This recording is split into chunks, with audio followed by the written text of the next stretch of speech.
අනෙකුත් කාලගුණික සාධක සඳහා වායුගෝලීය පීඩනයෙහි විචලනය අනෙකුත් කාලගුණික සාධක සඳහා වායුගෝලීය පීඩනයෙහි විචලනය අනෙකුත් කාලගුණික සාධක සඳහා බලපානු ලබයි. වායුගෝලීය පීඩනයෙහි විචලනය අනෙකුත් කාලගුණික සාධක සඳහා බලපානු ලබයි. වායුගෝලීය පීඩනයෙහි විචලනය අනෙකුත් කාලගුණික සාධක සඳහා බලපානු ලබයි. උදාහරණ ලියා ගන්න වර්ෂාපතනය. වර්ෂාපතනය. වර්ෂාපතනය. වර්ෂාපතනය. සුළඟ. වර්ෂාපතනය සුළඟ.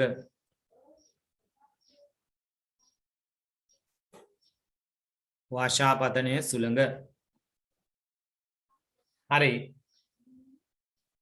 ඊළඟට මේ ඔයාගේ නෝට් එකේ තියෙනවා ඒ වැඩි පීඩන තත්ත්ව කියලා කතාවක්. ඒ වැඩි පීඩන තත්ත්වය යටතේ ලියා ගන්න. වැඩි පීඩන තත්ත්වය යටතේ ලියන්න. වැඩි පීඩන තත්ත්වය යටතේ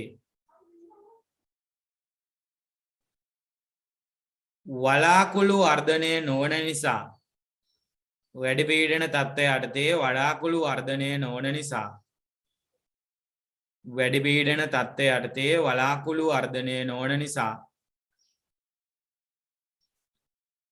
වැඩි පීඩන තත්ත්වය යටතේ වලාකුළු වර්ධනය නොවන නිසා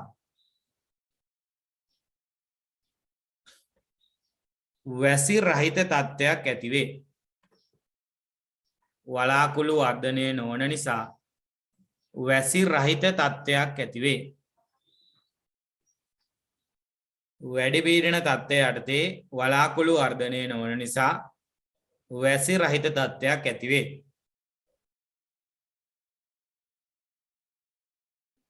එතනම යටින් ලියා ගන්න. වැඩි පීඩන තත්ත්වය යටතේ එවිට ජෛව පද්ධති සඳහා එවිට ජෛව පද්ධති සඳහා එවිට ජෛව පද්ධති සඳහා එවිට ජෛව පද්ධති සඳහා නියම් තත්ත්වවල බලපෑම සිදුවේ. එවිට ජෛව පද්ධති සඳහා නියම් තත්ත්වවල බලපෑම සිදුවේ. එවිට ජෛව පද්ධති සඳහා නියම් තත්ත්වවල බලපෑම සිදුවේ. එවිට ජෛව පද්ධති සඳහා නියම් තත්ත්වවල බලපෑම සිදුවේ. නියම් තත්ත්වවල බලපෑම සිදුවේ. නියම් තත්ත්වවල බලපෑම සිදුවේ.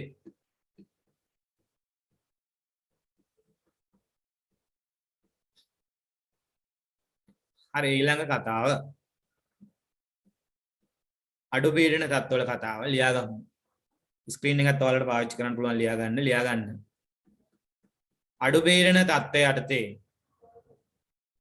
අඩු පීඩන තත්ත්වය යටතේ වලාකුළු වර්ධනය වේගවත් වන නිසා වලාකුළු වර්ධනය වේගවත් වන නිසා වලාකුළු වර්ධනය වේගවත් වන නිසා වලාකුළු වර්ධනය වේගවත් වන නිසා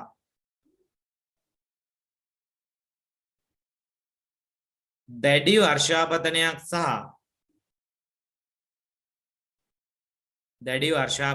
සහ අකුණු සහ සුළං තත්ත්ව ඇතිවේ. දැඩි වර්ෂාපතනයක් සහ අකුණු සහ සුළං තත්ත්ව ඇතිවේ.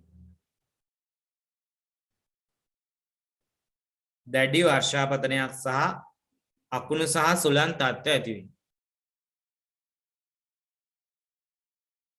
අකුණු සහ සුළං තත්ත්ව ඇතිවේ.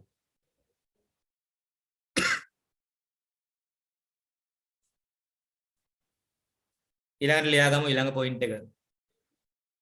එවිට ගම් වතුර සහ ගම් වතුර නායම් වැනි එවිට ගම් වතුර නායම් වැනි එවිට ගම් වතුර නායම් වැනි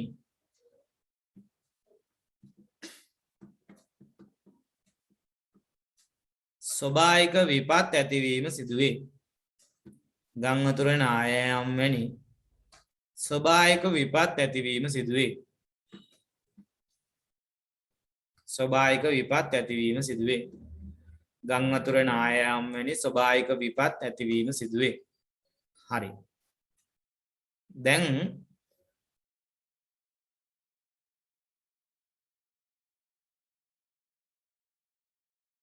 ඔන්න ඔතනින් ඔය පාඩමේ පළවෙනි කොටස ඉවරයි. මේ පාඩමේ තියෙන ප්‍රධාන කොටස් දෙකක්. හරිද? ඔය පාඩමේ මුල් කොටස ඔතනින් ඉවරයි. අපි නිකන් ඉවර කරාට වැඩක් නැහැ. ඒකට ඔයක ඔයාට ඇඟට වැදිලා මතක තියෙනවා නම් අන්න එතකොට හරියටම ඉවරයි. හරි දැන් දෙවෙනි කොටස තමයි අපි මේ පටන් ගන්න හදන්නේ. කාලගුණික මධ්‍යස්ථානයක් ගැන කතා කරන්න. හරිද? කාලගුණික මධ්‍යස්ථානයක් ගැන කතා කරන්නයි හදන්නේ. හරිද? මේවා ඉතින් එදිනෙදා ජීවිතයටත් අදගත් දැනගෙන ඉන්නේ. කාලගුණික මධ්‍යස්ථානයක් ගැන ලංකාවේ තියෙන කාලගුණික මධ්‍යස්ථාන ගැන අපි බලමු. හරි. දැන් කාලගුණික මධ්‍යස්ථානයක් කියලා කියන්නේ ඔය කලින් කියපු කාලගුණික සාධක තියෙනවනේ මොනවද? වර්ෂාපතනය, සුළඟ, ඒ වගේම මේ ආලෝකය ඊට අමතරව තව කාලගුණික සාධක තියෙනවා. දැන් වාෂ්පීකරණය වගේවත් කාලගුණික සාධක. ඔන්න ඔය කාලගුණික සාධක ටික මනින්න නිවැරදි විදියට උපකරණ ස්ථාපනය කරලා තියෙනවා නම් කොහේ හරි තැනක අන්නේ තැනට කියන නම තමයි කාලගුණික මධ්‍යස්ථාන කියන්නේ වෙදර් ස්ටේෂන් එක. දැන් ඔයාලා කාලගුණික මධ්‍යස්ථාන දැකලා තියෙනවද? හරිද? සමහර වෙලාවට දැන් කාලගුණික මධ්‍යස්ථානයක් කියන්නේ මෙන්න මේ වගේ වනේ මේ බලන්න. ඔය තියෙන්නේ කාලගුණික මධ්‍යස්ථානයක්. මේක නම් පිට රට එකක්. දැන් ඊට පස්සේ තව ඒවා තියෙනවා මේත් කාලගුණික මධ්‍යස්ථානය. හරිද? මේ කාලගුණික මධ්‍යස්ථාන වර්ග දෙකක් තියෙනවා. එකක් තමයි ස්වයංක්‍රීය කාලගුණික මධ්‍යස්ථාන. ඒක නිකන් තනි රිටක්. ඔය තියෙන ස්වයංක්‍රීය කාලගුණික මධ්‍යස්ථාන. ඒකත් අපේ සිලබස් එකේ තියෙන. ඒක තමයි නවීන ක්‍රම. ඒක අපි මේ පාඩමේ අන්තිමට බලමු. නවීන ක්‍රම. ඉස්සෙල්ලා බලන්නේ අපි සාම්ප්‍රදායික එක. සාම්ප්‍රදායික එකේ රූප සලහනක් තමයි ඔය මම උඩ දීලා තියෙන්නේ. හරිද? මේ තියෙන්නේ සාම්ප්‍රදායික කාලගුණික මධ්‍යස්ථානයක් වැටකින් ආවරණය කරලා ඔයාලා දැකලා ඇති. දැකලා නැතත් අපි ඉස්සරහදී ඒවා සුදුසු විදියට ඔයාලගේ ප්‍රදේශයේ තියෙනවනේ කාලගුණික මධ්‍යස්ථානයක් කොහෙද? අනිවාර්යයෙන්ම ඔයාලගේ ප්‍රදේශය කවර් කරන්න කාලගුණික මධ්‍යස්ථානයක් තියෙනවම තමයි. මේ තියෙන්නේ ලංකාවේ තියෙන ප්‍රධාන කාලගුණික මධ්‍යස්ථාන ටික තියෙන තැන් ටික. හම්බන්තොට තියෙනවා, ගාල්ලේ තියෙනවා, කොළඹ එකක් තියෙනවා, අනුරාධපුරේ තියෙනවා, කැන්ඩි වල තියෙනවා. කැන්ඩි කියලා කිව්වට මේ කාලගුණික මධ්‍යස්ථානයේ තියෙන ගන්නොරුවේ මේ ගන්නොරුවේ තියෙන්නේ. හරි ඊට පස්සේ මේ බදුල්ලේ තියෙනවා, රත්නපුරේ, බැටිකොළොව, ත්‍රිංකෝ කියන්නේ බැටිකොළොව කියන්නේ බඩ කලපුවේ ඔන්න ඔය තැන් වල තියෙනවා. ඒ වගේම අවිට අමතරවත් උඩවලවේ තියෙනවා. හරිද? ඔයිට අමතරවත් තියෙන ඔය ප්‍රධාන ලංකාවේ කාලගුණික දෙපාර්තමේන්තුව තියෙනවනේ අර කොළඹ. ඕකෙන් ඉතින් දෙන දත්ත ගොඩක් වෙලාවට බොරු. ඔයාලා දැකලා ඇති ඕකෙන් වහිනවා කියන දවසට වහින්නේ නැහැ. සමහර වෙලාවට වහින්නේ නැහැ කියන දවසට වහිනවා. මේ ළඟදී මට මතකයි මොකද්ද මන්ද ළඟදී කියන්නේ දැන් මාස 10කට විතර උඩදී මොකද්ද සුලි කුණාටුවක් එනවා කියලා කිව්වා. හරි සුලි කුණාටුවක් එනවා කියලා නමුත් ආවේ නැහැ. සමහරලාට ඔය ලංකාවේ කාලගුණික මධ්‍යස්ථානෙන් දෙන දත්ත වැරදි. ඔයාලා දන්නවද? එයාලා ඇතැම් වෙලාවට කාලගුණික දත්ත දෙන්නේ ඉන්දියාවෙන් කොපි කරගෙන. හරිද? ඉන්දියාවෙන් කොපි කරගෙන දෙන්නේ. ඒකට ඉතින් සමහර දත්ත වරදිනවා. හරිද? නමුත් දැන් ඔයාලා දැකලා ඇති අතීතේ අපිට කාලගුණික දත්ත පුරෝකථනය ගැන අන්තිමට මාතෘකාවක් තියෙනවා. කාලගුණික දත්ත පුරෝකථනය කිරීම ගැන. ඒකෙදී අපි විස්තර කතා කරමු. අතීත මිනිස්සු ලස්සන කාලගුණික දත්ත පුරෝකථනය කරලා තියෙනවා. වර්තමානයේ අයට වඩා. හරි කොහොම හරි දැන් කාලගුණික මධ්‍යස්ථාන වල ප්‍රධාන ටික තියෙන තැන් ටික. ඕවා මතක තියාගන්න එපා මම නිකන් කියන්නේ. ඊට පස්සේ ඔයාලගේ ප්‍රදේශයේ කවර් වෙන්න අනිවාර්යෙන් කාලගුණික මධ්‍යස්ථානයක් කොහේ හරි තියෙනවා. හරිද? මොකද ඔයාලගේ ඒරියා එකේ වර්ෂාපතන එහෙම ගන්න එපා. හරි වර්තමානයේ දැන් සාම්ප්‍රදායික කාලගුණික මධ්‍යස්ථාන කියන්නේ ලොකු ඉඩක් අවශ්‍ය යම් මේ උපකරණ තැනින් තැන ස්ථාපනය කරලා තියෙන එක. ඒක තමයි අපි ඉස්සෙල්ලාම කතා කරන්නේ. නමුත් වර්තමානයේ පාවිච්චි කරන කාලගුණික මධ්‍යස්ථාන ඕක නෙවෙයි තනි චූටි ඉඩක් අවශ්‍ය වෙන පුංචි රිටක තමයි අදාළ උපකරණ ටික හයි කරලා තියෙන්නේ. පොඩි ඉඩක් ඇති ඒකට. හරිද? දැන් ඕකට ලොකු ඉඩක් යන්නේ නැහැ. හරිද? ඕවත් ඔයාලගේ ඒරියා එකේ තියෙනවා. ස්ථාපනය කරලා ඔයාලා දැකලා නැති වුණාට. හරිද? මම මේක ඉගෙනුවාට පස්සේ ඔයාලට මීටර වෙයි දැක්කෝ. හරිද? ඔයාලගේ ප්‍රදේශයේ අනිවාර්යයෙන්ම සමහර වෙලාවට ඕක යම් තැනක ස්ථාපනය කරලා තියෙන ස්වයංක්‍රීය කාලගුණ මධ්‍යස්ථාන. ඒතකොට එයාට ඔය ඕක තමයි වැදගත්ම දේ. ඕකට මිනිස්සුන්ගේ පාලනයක් අවශ්‍ය වෙන්නේ නැහැ. එයා තනියෙන් වැඩ කරන්නේ. එයා තනියෙන් වැඩ කරලා ඉවරලා එයා ගන්න දත්ත ටික දැන් ඔයා දන්නවා ස්මාර්ට් ෆෝන් එකේ. මේ ස්මාර්ට් ෆෝන් එකට මේ තියෙනවනේ Google Map එක. ඒ වගේම ඔයා දන්නා මේකේ දෙනවා මේ ඔයාට ලෝකේ ඕනෑම තැනක මේකෙන් බලා ගන්න පුළුවන් උෂ්ණ ඔයාට මේ වෙලාවේ නිව්යෝක් වල උෂ්ණත්වය වර්ෂාපතනය කොච්චරද කියලා බලා ගන්න ඕන නම් බලා ගන්න පුළුවන්. පුළුවන් මේ ඇප් එක තියෙනවා නම් මේක බලා ගන්න පුළුවන්. ඒ දෙන්නේ ඔන්න ඔය ස්වයංක්‍රීය කාලගුණ මධ්‍යස්ථානයෙන් ඔටෝ දත්ත දෙන්නේ චන්ද්‍රිකා. නැත්නම් මේ නිව්යෝක් වල දත්ත මේකට කවුරු හරි ඇතුල් කරනවා නෙවෙයි. හරිද? ඇතුල් කරනවා නෙවෙයි. ඒ ඔටෝ ස්වයංක්‍රීය කාලගුණ මධ්‍යස්ථානය හරහා එනවා. මේක ලස්සන සිස්ටම් එකක් තියෙන්නේ. අපි ඒක ගැන මේ පාඩමේ අන්තිමට කතා කරමු. අන්තිම කොටස ඒක. ඊට කලින් අපි එහෙනම් දැන් මේකේ බලමු. මොකද්ද? සාම්ප්‍රදායික කාලගුණික මධ්‍යස්ථානය ගැන. හරිද? ඒක ගැන කතා කරලා ඉවරලා තමයි අරකට යන්නේ. නැත්නම් සුපිරි එක ඒක. නියම එක ඒක. නමුත් මේවත් ලංකාවේ ක්‍රියාත්මක වෙන නිසා අපි මේක ගැන බලමු ඉස්සෙල්ලා. සාම්ප්‍රදායික කාලගුණික මධ්‍යස්ථානය ගැන. කොහොම හරි ඉස්සෙල්ලා එහෙනම් කාලගුණික මධ්‍යස්ථානයක් කිව්වේ මොකද්ද? කාලගුණික දත්ත නිවරදිව ගන්න නිවරදිව උපකරණ ස්ථාපනය කරලා තියෙන තැනට තමයි කියන්නේ කාලගුණ නිවරදිව ස්ථාපනය කරලා තියෙන්නේ. ඔයාලා දන්නවද ඔය පහුගිය කාලේ ලංකාවේ වැඩිම වර්ෂාපතනය තියෙනවා කියලා කිව්වේ දැරණියකර ප්‍රදේශයේ මාලිගොඩ කියන පැත්තට. ජාත්‍යන්තරයටත් ඔය තොරතුරු යවුවා. ලංකාවේ වැඩිපුරම වහින්නේ දැරණියකරට කියන මාලිගොඩ ප්‍රදේශෙට කියලා. ඔයාලා දන්නවද කාල මේ මොකක්ද උනේ කියලා අන්තිමට? බැලින්නම් ඒ වර්ෂාමානය ස්ථාපනය කරලා තියෙන්නේ වහලයක් ළඟ. එතකොට වහලේ වතුර එකට වැහලා තමයි අර දත්ත අරන් තියෙන්නේ ලංකාවේ සිටුේෂන් එක. හරිද? ඊට පස්සේ ඒක හඳුනාගත්තට පස්සේ දැන් ඔයාලා දන්නවා දැන් වැඩිම වර්ෂාපතනය ලංකාවේ කියන්නේ එහෙ නෙවෙයි. වෙන දිහා. ඒක නිසා ඔය නිවැරදිව කියන වචනේ වැදගත් ඈ. ඒකටයි මම එක්සැම්පල් එක කිව්වේ. නිවැරදිව කියන වචනේ වැදගත්. මොකද්ද මේ නිවැරදිව මේ දත්ත ඉදිරි කාලගුණික දත්ත ගන්න නිවැරදිව උපකරණ ස්ථාපනය කරලා තියෙන තැන. වැරදියට උපකරණ ස්ථාපනය කරලා තියෙනවා එතන කාලගුණික මධ්‍යස්ථානයක් නෙවෙයි. නිවැරදිව උපකරණ ස්ථාපනය කරලා තියෙන ස්ථානයට තමයි කියන්නේ මොකද්ද? කාලගුණික නිරීක්ෂණ මධ්‍යස්ථානයක් කියලා නිරීක්ෂණ කියන වචනේ තියෙන නිකන් දාලා තියෙන්නේ. ඒ දැම්මත් කාලගුණික මධ්‍යස්ථානයක් කියන්නේ දෙකම එකයි. හරි. ලියාගමු එහෙනම් අත දැක්වීම ඉස්සෙල්ලාම අත දැක්වීම ලියාගමු කාලගුණික මධ්‍යස්ථානයක ඒ ටික බලන්න කලින්. ලියාගන්න. කාලගුණික දත්ත නිවැරදිව ලබා ගැනීම සඳහා කාලගුණික දත්ත නිවැරදිව ලබා ගැනීම සඳහා කාලගුණික දත්ත නිවැරදිව ලබා ගැනීම සඳහා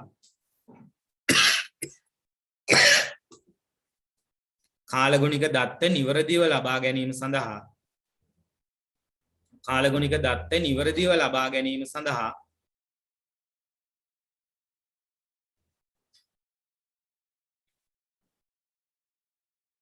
නිවැරදිව උපකරණ ස්ථාපනය කර ඇති ස්ථානය කාලගුණික දත්ත නිවැරදිව ලබා ගැනීම සඳහා නිවැරදිව උපකරණ ස්ථාපනය මම කියන එක ලියා ගන්න. නිවැරදිව උපකරණ ස්ථාපනය කර ඇති ස්ථානය නිවැරදිව උපකරණ ස්ථාපනය කර ඇති ස්ථානය නිවැරදිව උපකරණ ස්ථාපනය කර ඇති ස්ථානය නිවැරදිව උපකරණ ස්ථාපනය කර ඇති ස්ථානය නිවැරදිව උපකරණ ස්ථාපනය කර ඇති ස්ථානය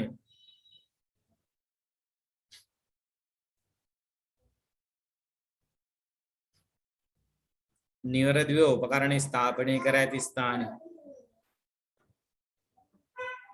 කාලගුණික නිරීක්ෂණ මධ්‍යස්ථානයක් ලෙස හැඳින්වේ. කාලගුණික නිරීක්ෂණ මධ්‍යස්ථානයක් ලෙස හැඳින්වේ.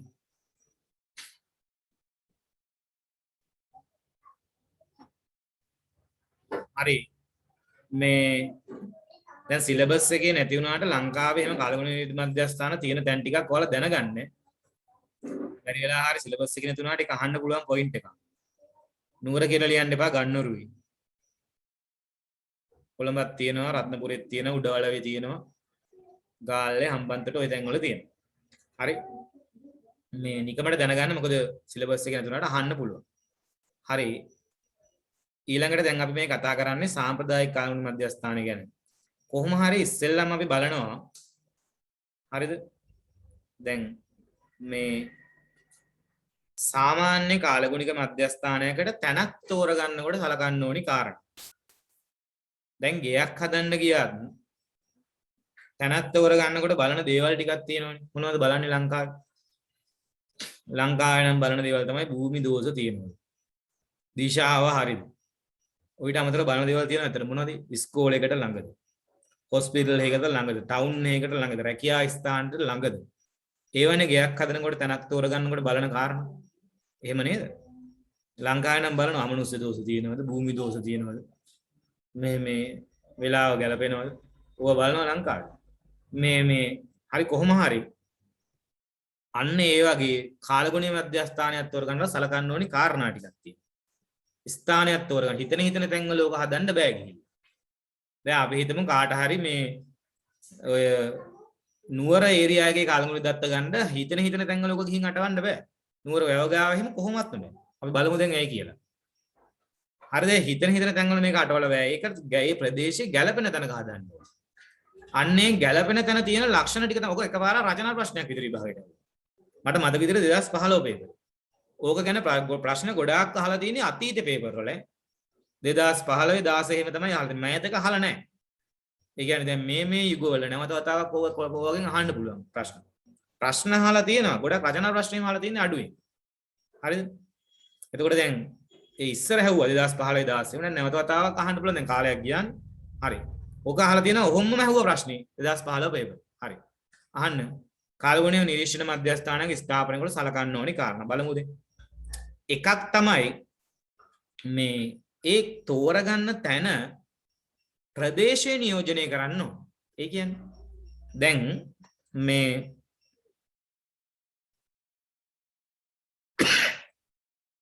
ඒ ප්‍රදේශයේ පොදුවේ දක්නට ලැබෙන ලක්ෂණ ටික මධ්‍යස්ථානයේ හදන තැනත් ඒ විදිහටම තියෙන්න ඕන. දැන් මම උදාහරණයක් කිව්වොත් අපි හිතමු ජාත්‍යන්තර මොකක් හරි සම්මේලනයක් තියෙනවා කියලා. ඕකට යනවා කියලා හිතන්න ලංකාවේ නියෝජිතෙක් කවුරු හරි. අපි හිතමු අග්‍රාමාත්‍යතුමා ගියා. දැන් මිනිස්සයා ගිහිල්ලා ඔගේ කතා කරන්න ඕනේ ලංකාව ගැනනේ. ලංකාව ගැනයි කතා කරන්න ඕනේ. ඒ මිනිස්සයා ගිහින් කතා කරනවා නම් මාලදීව ඉන්න ගැන. දැන් හරිද වැඩි? නෑ ලංකාව නියෝජනය කරන කෙනා ලංකාව ගැන කතා කරන්නේ.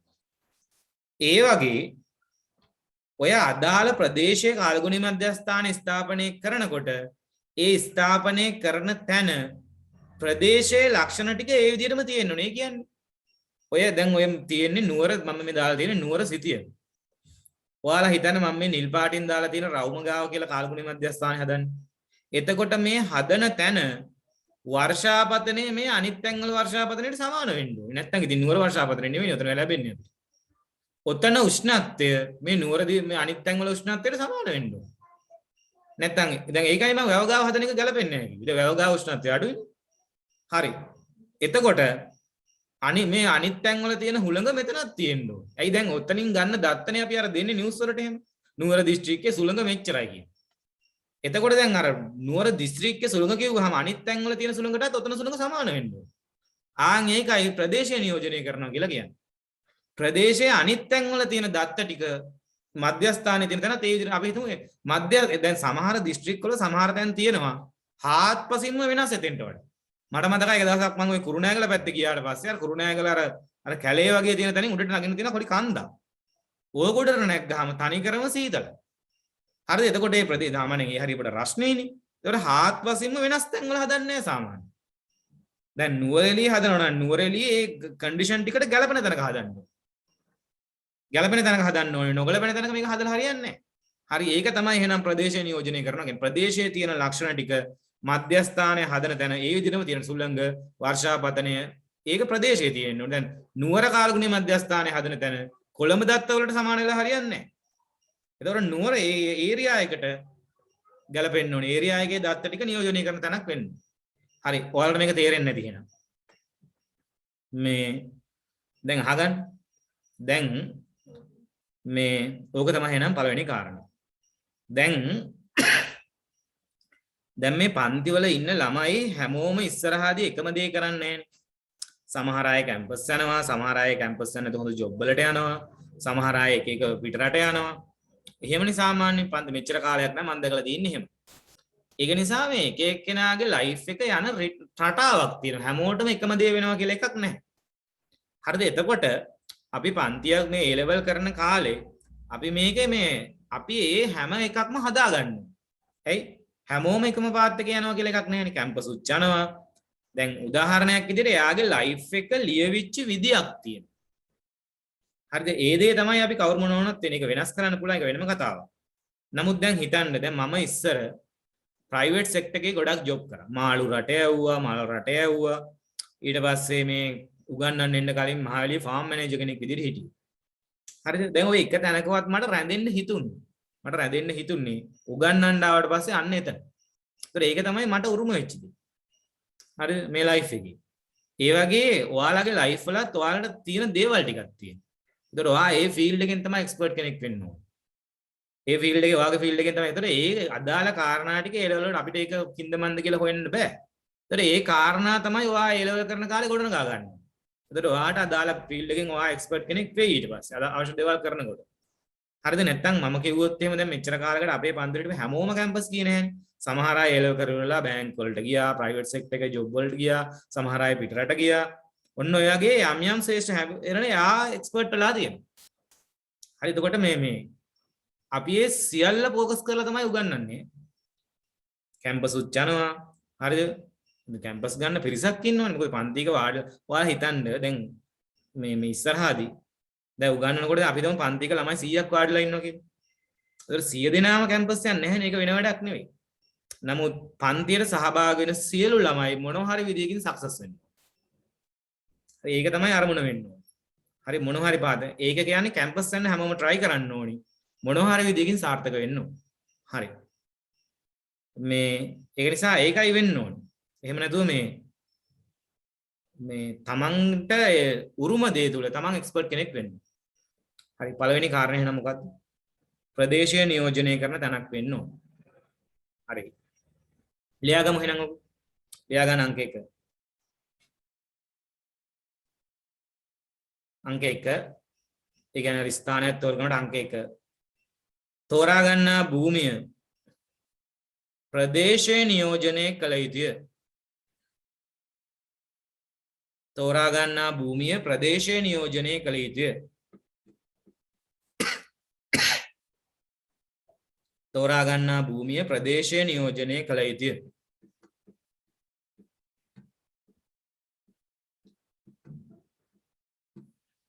තෝරා ගන්නා භූමිය ප්‍රදේශය නියෝජනය කළ යුතුය.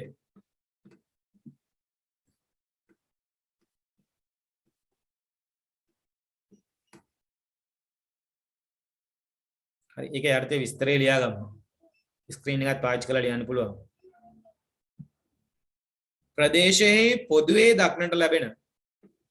ප්‍රදේශයේ පොදුවේ දක්නට ලැබෙන භෞතික හා භූවිද්‍යාත්මක ලක්ෂණ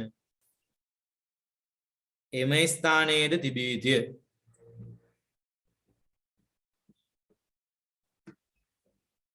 ප්‍රදේශයේ පොදුවේ දක්නට ලැබෙන භෞතික හා භූවිද්‍යාත්මක ලක්ෂණ එම ස්ථානයේද තිබිය යුතුය. එම ස්ථානයේද තිබිය යුතුය.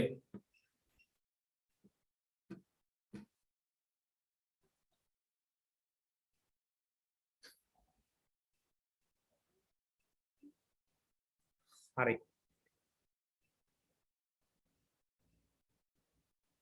ඔය තියෙන ජලාශයක්නේ. පිටරට තියෙන ජලාශය. ඇත්තම එක. දැන් ඔය වගේ තැනක කොච්චර හොඳ වුණත් කාලගුණික මධ්‍යස්ථානයේ ස්ථාපනය කරන්නේ නැත. ඇයි? ජලාශයක් අසල ප්‍රදේශය නියෝජනය වෙන්නේ ඇයි? ඔයාලා දන්නවා මොකක් හරි වැවක් ගාවට ගියපු අවස්ථාවක් මතක් කරගන්න. මේ අහන්න. එතකොට එතන හුළඟ වැඩි සාමාන්‍ය. එතකොට ප්‍රදේශයේ තියෙන හුළඟ නෙවෙයි එතන තියෙන්නේ. සමහරලාට අනුරාධපුර පැත්තේ එහෙම නැත්නම් වැවක් ගාවට ගියාට පස්සේ ඒ වැව ගාව උෂ්ණත්වයේ සමහරලාට ප්‍රදේශීය උෂ්ණත්වයට වඩා ගොඩක් අඩුයි. ප්‍රදේශීය උෂ්ණත්වය හොඳටම වැඩි. වැව ගාව උෂ්ණත්වය අඩුයි. එතකොට අනුරාධපුරයේ සැබෑ උෂ්ණත්වය නෙවෙයි නියෝජනය වෙන්නේ වැව ගාව. ඒ වගේම සමහරලාට සාපේක්ෂ ආර්ද්‍රතාවය උතන වෙනස්. ජල වාෂ්ප ප්‍රමාණය ඒක වෙනස්. අන්න ඒක නිසා ජලාශයක් අසල කාලගුණික මධ්‍යස්ථාන ස්ථාපනය කරන්නේ. ඒ දෙවෙනි කාරණා. හරි ජලාශයක් අතර ඇයි ස්ථාපනය කරන්නේ නැත්තේ? එතන ප්‍රදේශීය නියෝජනය වීමක් වෙන්නේ නැහැ. ඇයි එතන සුළඟ ඒ වගේම උෂ්ණත්වය සාපේක්ෂ ආර්ද්‍රතාවය ප්‍රදේශයට වඩා වෙනස්. ඒක කොහොමද දන්නවනේ ඔයාලා ගාව සුළඟ වෙනස්. හරි මේ දෙවෙනි කාරණේ පළවෙනි කාරණේත් එක්ක පොඩක් සම්බන්ධයි. ඒක ලියාගමු එහෙනම් අංක 2කට. ලියා ගන්න.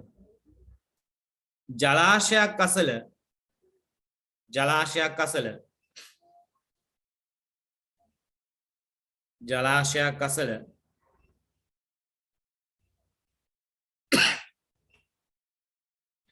ප්‍රදේශයේ නියෝජනය නොකරන බැවින්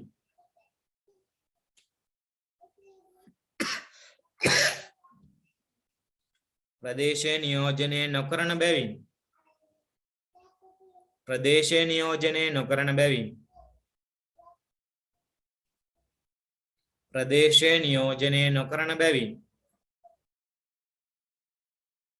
ප්‍රදේශයේ නියෝජනය නොකරන බැවින්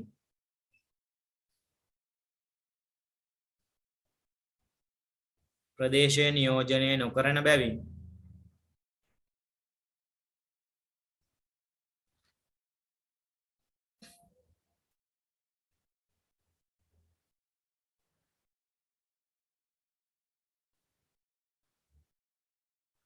ප්‍රදේශයේ නියෝජනය නොකරන බැවින් කාලගුණික මධ්‍යස්ථාන ස්ථාපනය නොකරයි.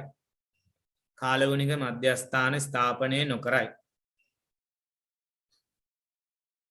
කාලගුණික මධ්‍යස්ථාන ස්ථාපනය නොකරයි. කාලගුණික මධ්‍යස්ථාන ස්ථාපනය නොකරයි.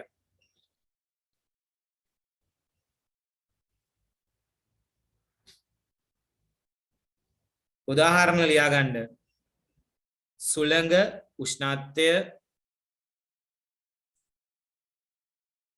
වෙනස් බැවින් සුළඟ උෂ්ණත්වය වෙනස් බැවින් සාපේක්ෂ ආර්ද්‍රතාවය වෙනස්. සුළඟ උෂ්ණත්වය සාපේක්ෂ ආර්ද්‍රතාවය වෙනස් බැවින් ප්‍රධාන වශයෙන් වෙනස් වෙන්නේ ওই ටික. සුළඟ උෂ්ණත්වය සාපේක්ෂ ආර්ද්‍රතාවය වෙනස් බැවින් සුළඟ උෂ්ණත්වය සාපේක්ෂ ආර්ද්‍රතාවය වෙනස් බැවින්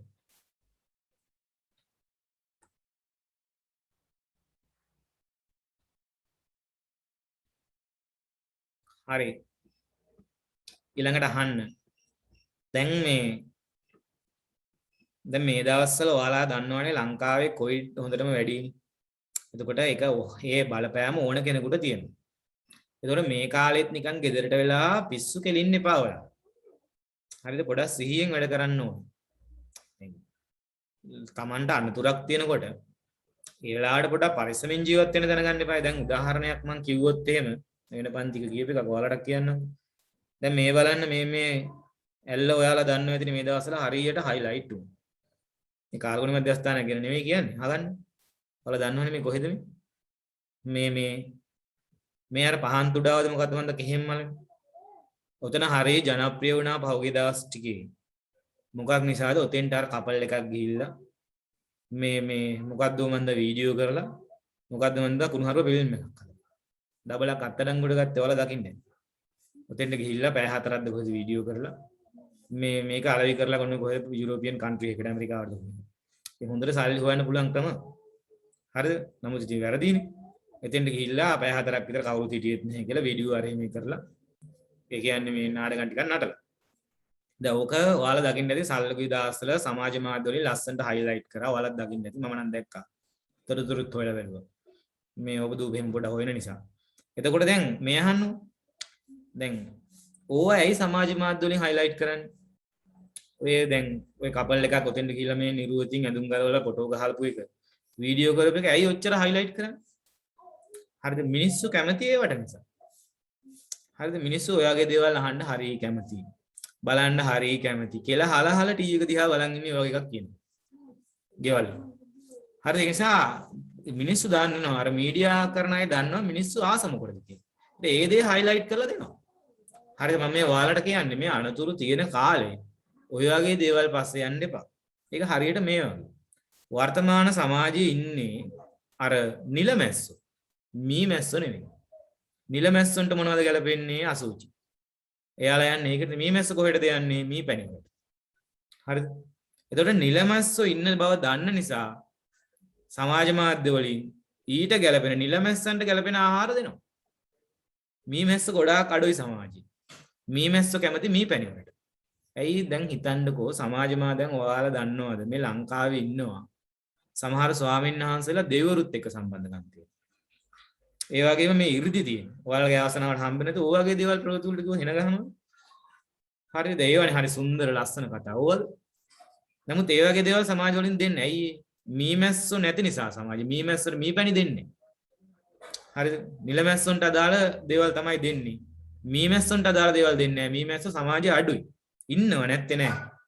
මම මේ කියන්න හැදුවා නිලමැස්සෙක් නොවි මීමැස්සෙක් වෙන්න බලන්න. එතකොට ඔයාලට මීපැණි හම්බ වෙනවා. ඒවා හරි ප්‍රණීතයි. නිලමැස්සන්ට ලැබෙන ආහාර වගේ නෙමෙයි. හරිද? අඩුම තරමේ මේ අනතුරු තියෙන කාලේවත්. හරිද? මීපැණි වලට කැමති මීමැස්සෙක් වෙන්න. අසූචි වලට කැමති නිලමැස්සෙක් වෙන්න නැතුව. එතකොට ඔයාගේ ලයිෆ් එක ලස්සන වෙනවා නේ. හරි? නැත්තම් මේ වගේ දේවල්ම තමයි සමාජය හයිලයිට් කර කර පෙන්නන්නේ. ඒකනේ අපිත් දන්නේ. තව සිද්ධි තියෙනවා. හරි අහගන්න. මම දැක්කා මේ ඊයේ සමාජ මාධ්‍යවල තියෙනවා මේ මොකද්ද අවුරුදු 15ක කොල්ලෙක් අවුරුදු 18ක කෙල්ලෙක් විසින් දූෂණය කරා. ගෙදරට පාඩම් කරන්න කියලා එක්කන් කියලා කෙල්ල අත්තඩංගුට කොහෙද අරගෙන මේ මොනවා කරලාද දන්නේ නැහැ. ඒක මට හොයලා බලන්න බැරි වුණා. ඒ කියන්නේ මේ දැන් ඔය වගේ දේවල් සමාජ මාධ්‍ය වලට දැම්ම මම දැක්කාර මේ views එහෙම හරි ගොඩායි ඒවට. නමුත් අර ලස්සන ප්‍රයෝජනවත් කතාවක් දාලා තිබ්බොත් එහෙම අර YouTube වල එහෙම views හරි අඩුයි. හරිද? ඒ කියන්නේ ඒක තමයි හැටි. නමුත් ඔයාට මම මේ කියන්නේ ඔයා නිලමැස්සෙක් නොවි මීමැස්සෙක් වෙන්න try කරන්න. හරිද? එතකොට ඔයාට සුන්දර දේවල් ලෝකේ ලැබෙන්න පටන් ගන්නවා. හරි? අහන්න දැන් මේ වගේ දේවල් දැක්කත් ගැළපෙන විදිහට හිතන්න ඕනේ.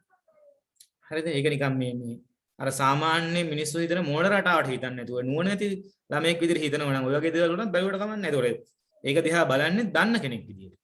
ඒ වගේ නිවුස් වලට යනකොට උනත් දාන්නේ. හරි අහගන්න. අපි යම් පාඩමට. දැන් ඒක ගැන කල්පනා කරන්න එපා. දැන් බලමු. දැන් කල්පනා කරන්න එපා පහන් තුඩාවේ වීඩියෝ එකේ මොනවද තියෙන්නේ නැද්ද? අර අවුරුදු 18 කෙල්ල මොනවා කරන්නද ඒව කල්පනා කරගෙන ඉන්න පාඩම අහගන්න. හරි අහගන්න. ඒ පස්සේ කල්පනා කරන්න. හරි අහන්න. මේ බාහිර බාධක වලින් තොර වෙන්න ඕනි කාලගුණ මධ්‍යස්ථානයේ හදන විදිය. තැන. මොකක් වෙන්න ඕනද? බාහිර බාධක වලින් තොර තැනක්. ඒ කියන්නේ බාහිර බාධක වලින් තොර වෙන්න. හරිද? බැරි වෙලා හරි බාධකයක් තියෙනවා නම් ඒ කියන්නේ මෙන්න මේ ගස් එහෙම තියෙන තැන් වල හදන්න බෑ. ඇයි? එතකොට එතන උෂ්ණත්වය වෙනස් වෙනවා. සුළඟ වෙනස් වෙනවා. ඒවා වෙනස් වෙනවා. හරිද? ඒ කියන්නේ බාහිර බාධක නැති තැනක තමයි මේක හදන්න ඕනේ. බැරි වෙලා හරි බාධකයක් තිබ්බොත් ඒ බාධකයේ උස වගේ දෙගුණයක් දුරින් තමයි ස්ථාපනය කරන්නේ. දෙගුණයක් දුරින්. එහෙනම් මීටර් 100ක ගහක් තියෙනවා නම් කොච්චරක් දුරින් අඩුම තරම ස්ථාපනය කරන්න ඕනේ? මීටර් 200ක් දුරින්. දෙගුණයන්නේ. ඊට වඩා 300ක් දුරින් ස්ථාපනය කරොත් කොහොමත් හොඳයි. අඩුම තරම දෙගුණයක් දුරින් ස්ථාපනය කරන්න ඕනේ. ඔක කලින් තිබ්බේ 4 ගුණයක් කියලා. සමහර පොත්වල එහෙමත් තියෙනවා. දැන් ඒකට අහු වෙන්න එපා. දැන් හරි එක දෙගුණයක් දුරින් තමයි ස්ථාපනය කරන්නේ. හරි? දෙගුණයක් දුරින් ස්ථාපනය කරන්නේ 4 ගුණයක් නෙවෙයි ඈ. හරි. ඒ කියන්නේ මෙහෙමයි දැන් තව විදිහකට ඔයාලට මම කිව්වනම් ඔන්න හිතන්න මේ නිල් පාට තියෙන කාලගුණ මධ්‍යස්ථාන කියලා. ඕන් ගහක් තියෙනවා. ගහේ උස මීටර් 50යි කියලා හිතන්නකෝ. අඩුම තරම එතකොට කාලගුණ මධ්‍යස්ථානේ මීටර් 100ක් දුරින්වත්. අර කියන්නේ 50 වගේ දෙකක්. මීටර් 100ක් දුරින්වත් කාලගුණීය මධ්‍යස්ථානයේ ස්ථාපනය කරන්න ඕන. හරි? කාලගුණීය මධ්‍යස්ථානයේ ස්ථාපනය කරන්න අඩුම තරමේ මීටර් 100ක් අතුරු. ඇයි? අරක වගේ දෙගුණයක් දුරින් ස්ථාපනය කරන්න. නම් බාධක නැති තැනක් වෙන්න ඕනි. බැරි වෙලා හරි ගොඩනැගිලි ගස් වගේ බාධක තියෙනවා නම් ඒ බාධකයේ වගේ දෙගුණයක් දුරින් කාලගුණීය මධ්‍යස්ථානයේ ස්ථාපනය කළ යුතුයි. හරි? ලියාගමු එක අංක 2. ලියන්න අංක 2 නෙවෙයි 3 වෙනි එක. ලියා ගන්න.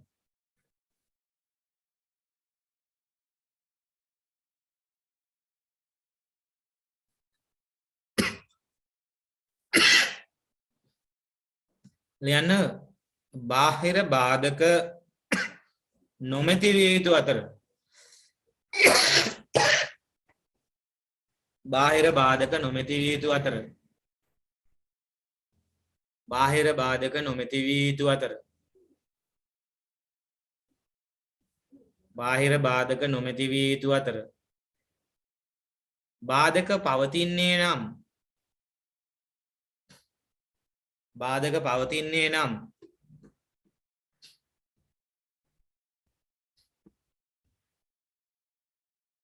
බාධකයේ උසමෙන් බාධක පවතින්නේ නම් බාධකයේ උසමෙන්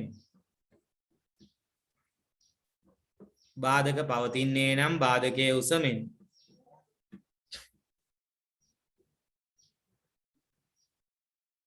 දෙගුණයක් දුරින් ස්ථාපනය කළ යුතුය.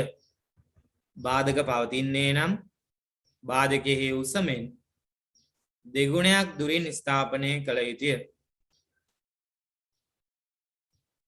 බාධක පවතින්නේ නම් බාධකයේ උසමෙන් දෙගුණයක් දුරින් ස්ථාපනය කළ යුතුය. බාධක පවතින්නේ නම් බාධකයේ උසමෙන් දෙගුණයක් දුරින් ස්ථාපනය කළ යුතුය. හරි. ඊළඟට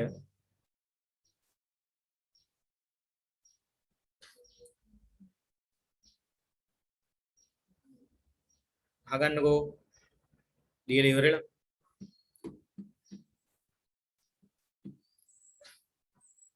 දැන් ඔයා හොඳට මතක තියාගන්න. ඔයාට ඉස්සරහදී ලයිෆ් එක සාර්ථක වෙන්න නම් ඔය এডুকেෂන් ක්වොලිෆිකේෂන් වගේම ඔයාගේ තුල තියෙන ටැලන්ට්ස් උයි වැඩි වෙන්න. ඔයා දන්නවද මම ජොබ් ඉන්ටර්වයුව ඕනෑ තරම් ගානකට ගිහින් තියෙනවා. කියන්නේ බොහෝ ගිහින් තියෙනවා. නිකන් ඉස්සර ජොලිටත් එක්ක යනවා. කැම්පස් එකේම අවුට් වුණාට පස්සේ සමහර ඒවාට ගිහිල්ලා නිකන් එනවා. ගන්න සමහරවිට ජොබ් එක දීලාත් ගන්න. හරිද? ඔය එක තැනකදීවත් මම ප්‍රයිවට් සෙක්ටර් එකේදී මගේ සර්ටිෆිකේට් ටික බලලා නැහැ. මේ ඇත්තමයි කියන්නේ. ඒ කියන්නේ මට ඩිග්‍රී සර්ටිෆිකේට් එකවත් ඊට පස්සේ අර ස්පෙෂල් ඩිග්‍රියක් තියෙනවනේ ඒකේවත් ඊට පස්සේ IT සමහර ඩිප්ලෝමා තියෙනවා ඒවවත් ස්පෝර්ට් කරපු දේවල් තියෙනවා ඒවවත් දැන් සමහර අයගේ හිතේ හරිද දැන් ඔය ශිෂ්‍ය නායක සහතිකේ එහෙම පට්ට වැදගත් කි. හරිද ඒක ඒ කියන්නේ එයා තුළ තියෙන ටැලන්ට් එකයි වැඩි වෙන්නේ. හරි එයා තුළ තියෙන ටැලන්ට් එක.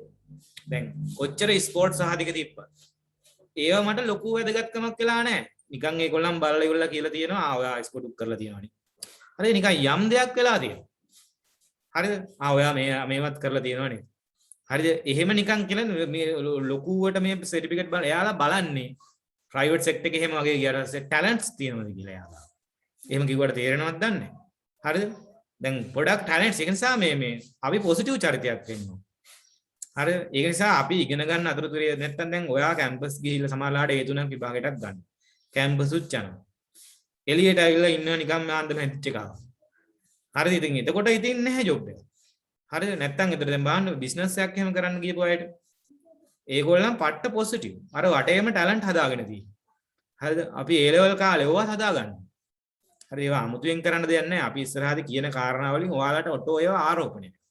නිසා ඔයාගේ ඩියුටිය වෙන්න ඕනේ. මේ කාරණා හොඳට අහගෙන ඉන්න. අහගෙන ඉන්න. හරි ඒක නිසා මතක තියාගන්න. හරිද? මේ এডুকেෂන් ක්වොලිෆිකේෂන් හදාගත්ත පමණින් ඔයා සක්සස් වෙනවා කියලා එකක් නැහැ. ඇයි ඔයා මම කියන්න දෙයක් නැහැ. ඒ තුනක් අරගෙන අසාර්ථක වෙච්ච අය ඕන තරම් ඔයා දැකලා ඇති. මං කැමති නෑ එච්චර ගමනක් ගිහිල්ලා මගේ පන්තික ළමයි නිකන් අර මං කිව්වේ දැන් ඉස්සෙල්ලා හිකනලෙක් වගේ එළියට වෙලා ඉන්නවා. හරිද? ඒක නිසා ඔයා අධ්‍යාපනය හදාගන්න ගමන් අනික් කාරණාත් හදාගන්න ඕනේ. මේවා දැනගන්න ඕනේ ඔයා. ප්‍රයිවට් සෙක්ටර් එකේ එහෙම සර්ටිෆිකේට් වලට ලොකු තැනක් දෙන්නේ නැහැ. හරිද? ඒක නෙවෙයි ගවර්න්මන්ට් සෙක්ටර් එකේ එහෙම ලොකු පඩි වලට ඉන්න අර තරුණ කොල්ලොන්ට සමහරවිට ඕලෙවලුත් තියෙනවා. නමුත් ලක්ෂ 2යි 3යි පඩි. හරිද? එහෙනම් දැන් කල්පනා කරන්න එපා. එහෙනම් ඒලව කරලා වැඩක් නැහැ වගේ. අතහැරලා දාන්න ඕනේ. එහෙම මෝඩ වෙන්න එපා. මේ කියන්නේ එතකොට ඔයා এডুকেෂන් ක්වොලිෆිකේෂන් උත් එක්ක අර කාරණා හදාගත්තොත් ඔයාගේ ලයිෆ් එකේ ලොකු ගමනක් වාට තියෙනවා. හරි? යම් පාඩමකට. මේ මධ්‍යස්ථාන ස්ථාපනය කරන තැන විවෘත තැනක් වෙන්න ඕනේ. මොන තැනක් වෙන්න ඕනේ? විවෘත තැනක් වෙන්න ඕනේ. ඒ කියන්නේ අරහෙන් මෙහෙන් ගොඩ නැගිලි වලින් ආවරණය නොවිච්ච ඔය තියෙන ඔයගේ නිදහස් ඒරියා එකක් වෙන්න ඕනේ. විවෘත ස්ථානයක් වෙන්න ඕනේ. හැකිතාක් දුරට මේ ආවරණය වෙච්ච නැති තැනක් වෙන්න ඕනේ. හරි ඒකත් ඔය දැන් උඩින් කිව්ව කාරණේට පොඩ්ඩක් සම්බන්ධයි. බාධක නැති කතාව නෙවෙයි කියන්නේ. තව විදිහකට. හැකිතාක් දුරට නිරාවරණය වෙච්ච ඕපන් තැනක් වෙන්න ඕනේ. ලියාගමු එක. ලියන්න. හැකිතාක් දුරට නිරාවරණය වූ ස්ථානයක් විය යුතුය.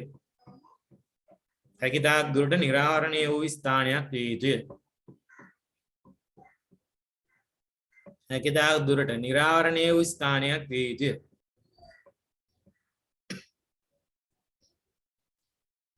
නිරාවරණය වූ ස්ථානයක් විය යුතුය.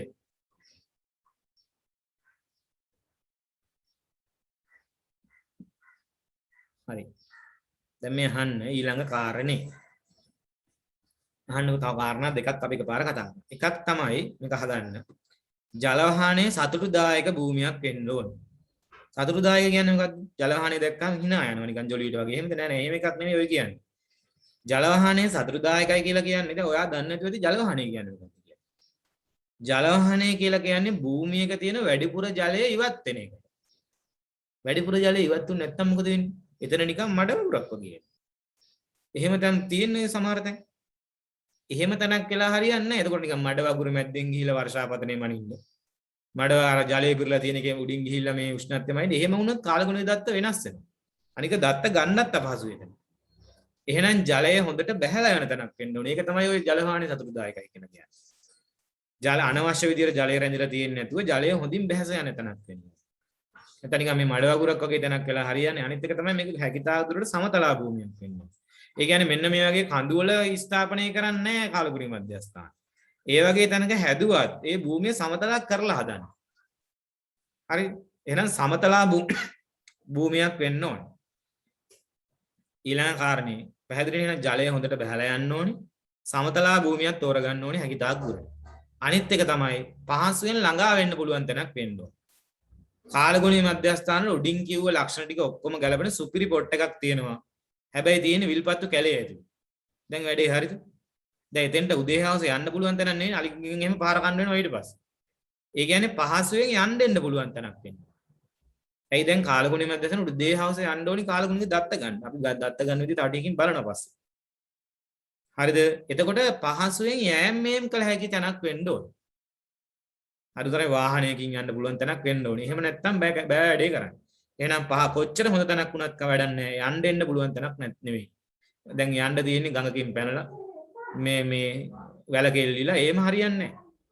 හරිද? වාහනයකින් ආසෙන් යන්න පුළුවන් තැනක් වෙන්න. හරි. ඔන්න අන්තිම කාරණා ටික. එහෙනම් ජල වාහනයේ සතුටුදායක සමතලා භූමියක් වෙන්න ඕනේ. පහසුවෙන් ළඟා විය හැකි ස්ථානයක් වෙන්න ඕනේ. හරි ලියාගමු ඒ කාරණා. ලියන්න. ඊළඟ කාරණේ ජල වාහනයේ සතුටුදායක සමතලා භූමියක් වීම. ජල වාහනයේ සතුටුදායක සමතලා භූමියක් වීම. ජල වාහනයේ සතුටුදායක සමතලා භූමියක් වීම. ජල වාහනයේ සතුටුදායක සමතලා භූමියක් වීම. ජල වාහනයේ සතුටුදායක සමතලා භූමියක් වීම. ජල වාහනයේ සතුටුදායක සමතලා භූමියක් වීම.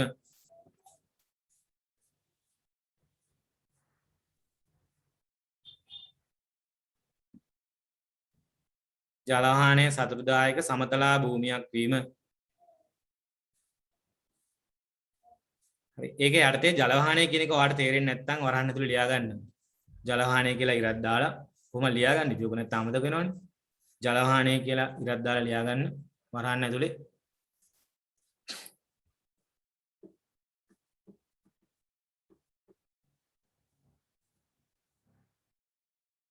ජල වාහනය කියලා ඉරක් දාලා ලියා ගන්න.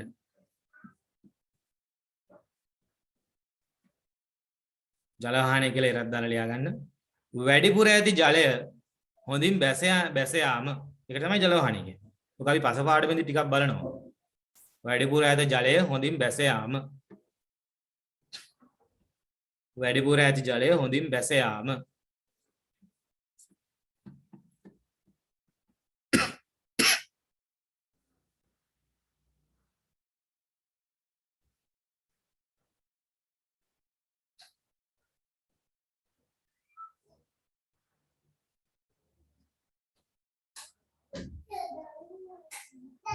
ඊළඟට පොයින්ට් එක ලියාගමු. පහසුවෙන් ළඟා විය හැකි ස්ථානයක් වීම. පහසුවෙන් ළඟා විය හැකි ස්ථානයක් වීම. පහසුවෙන් ළඟා විය හැකි ස්ථානයක් වීම. පහසුවෙන් ළඟා විය හැකි ස්ථානයක් වීම. පහසුවෙන් ළඟා විය හැකි ස්ථානයක් වීම.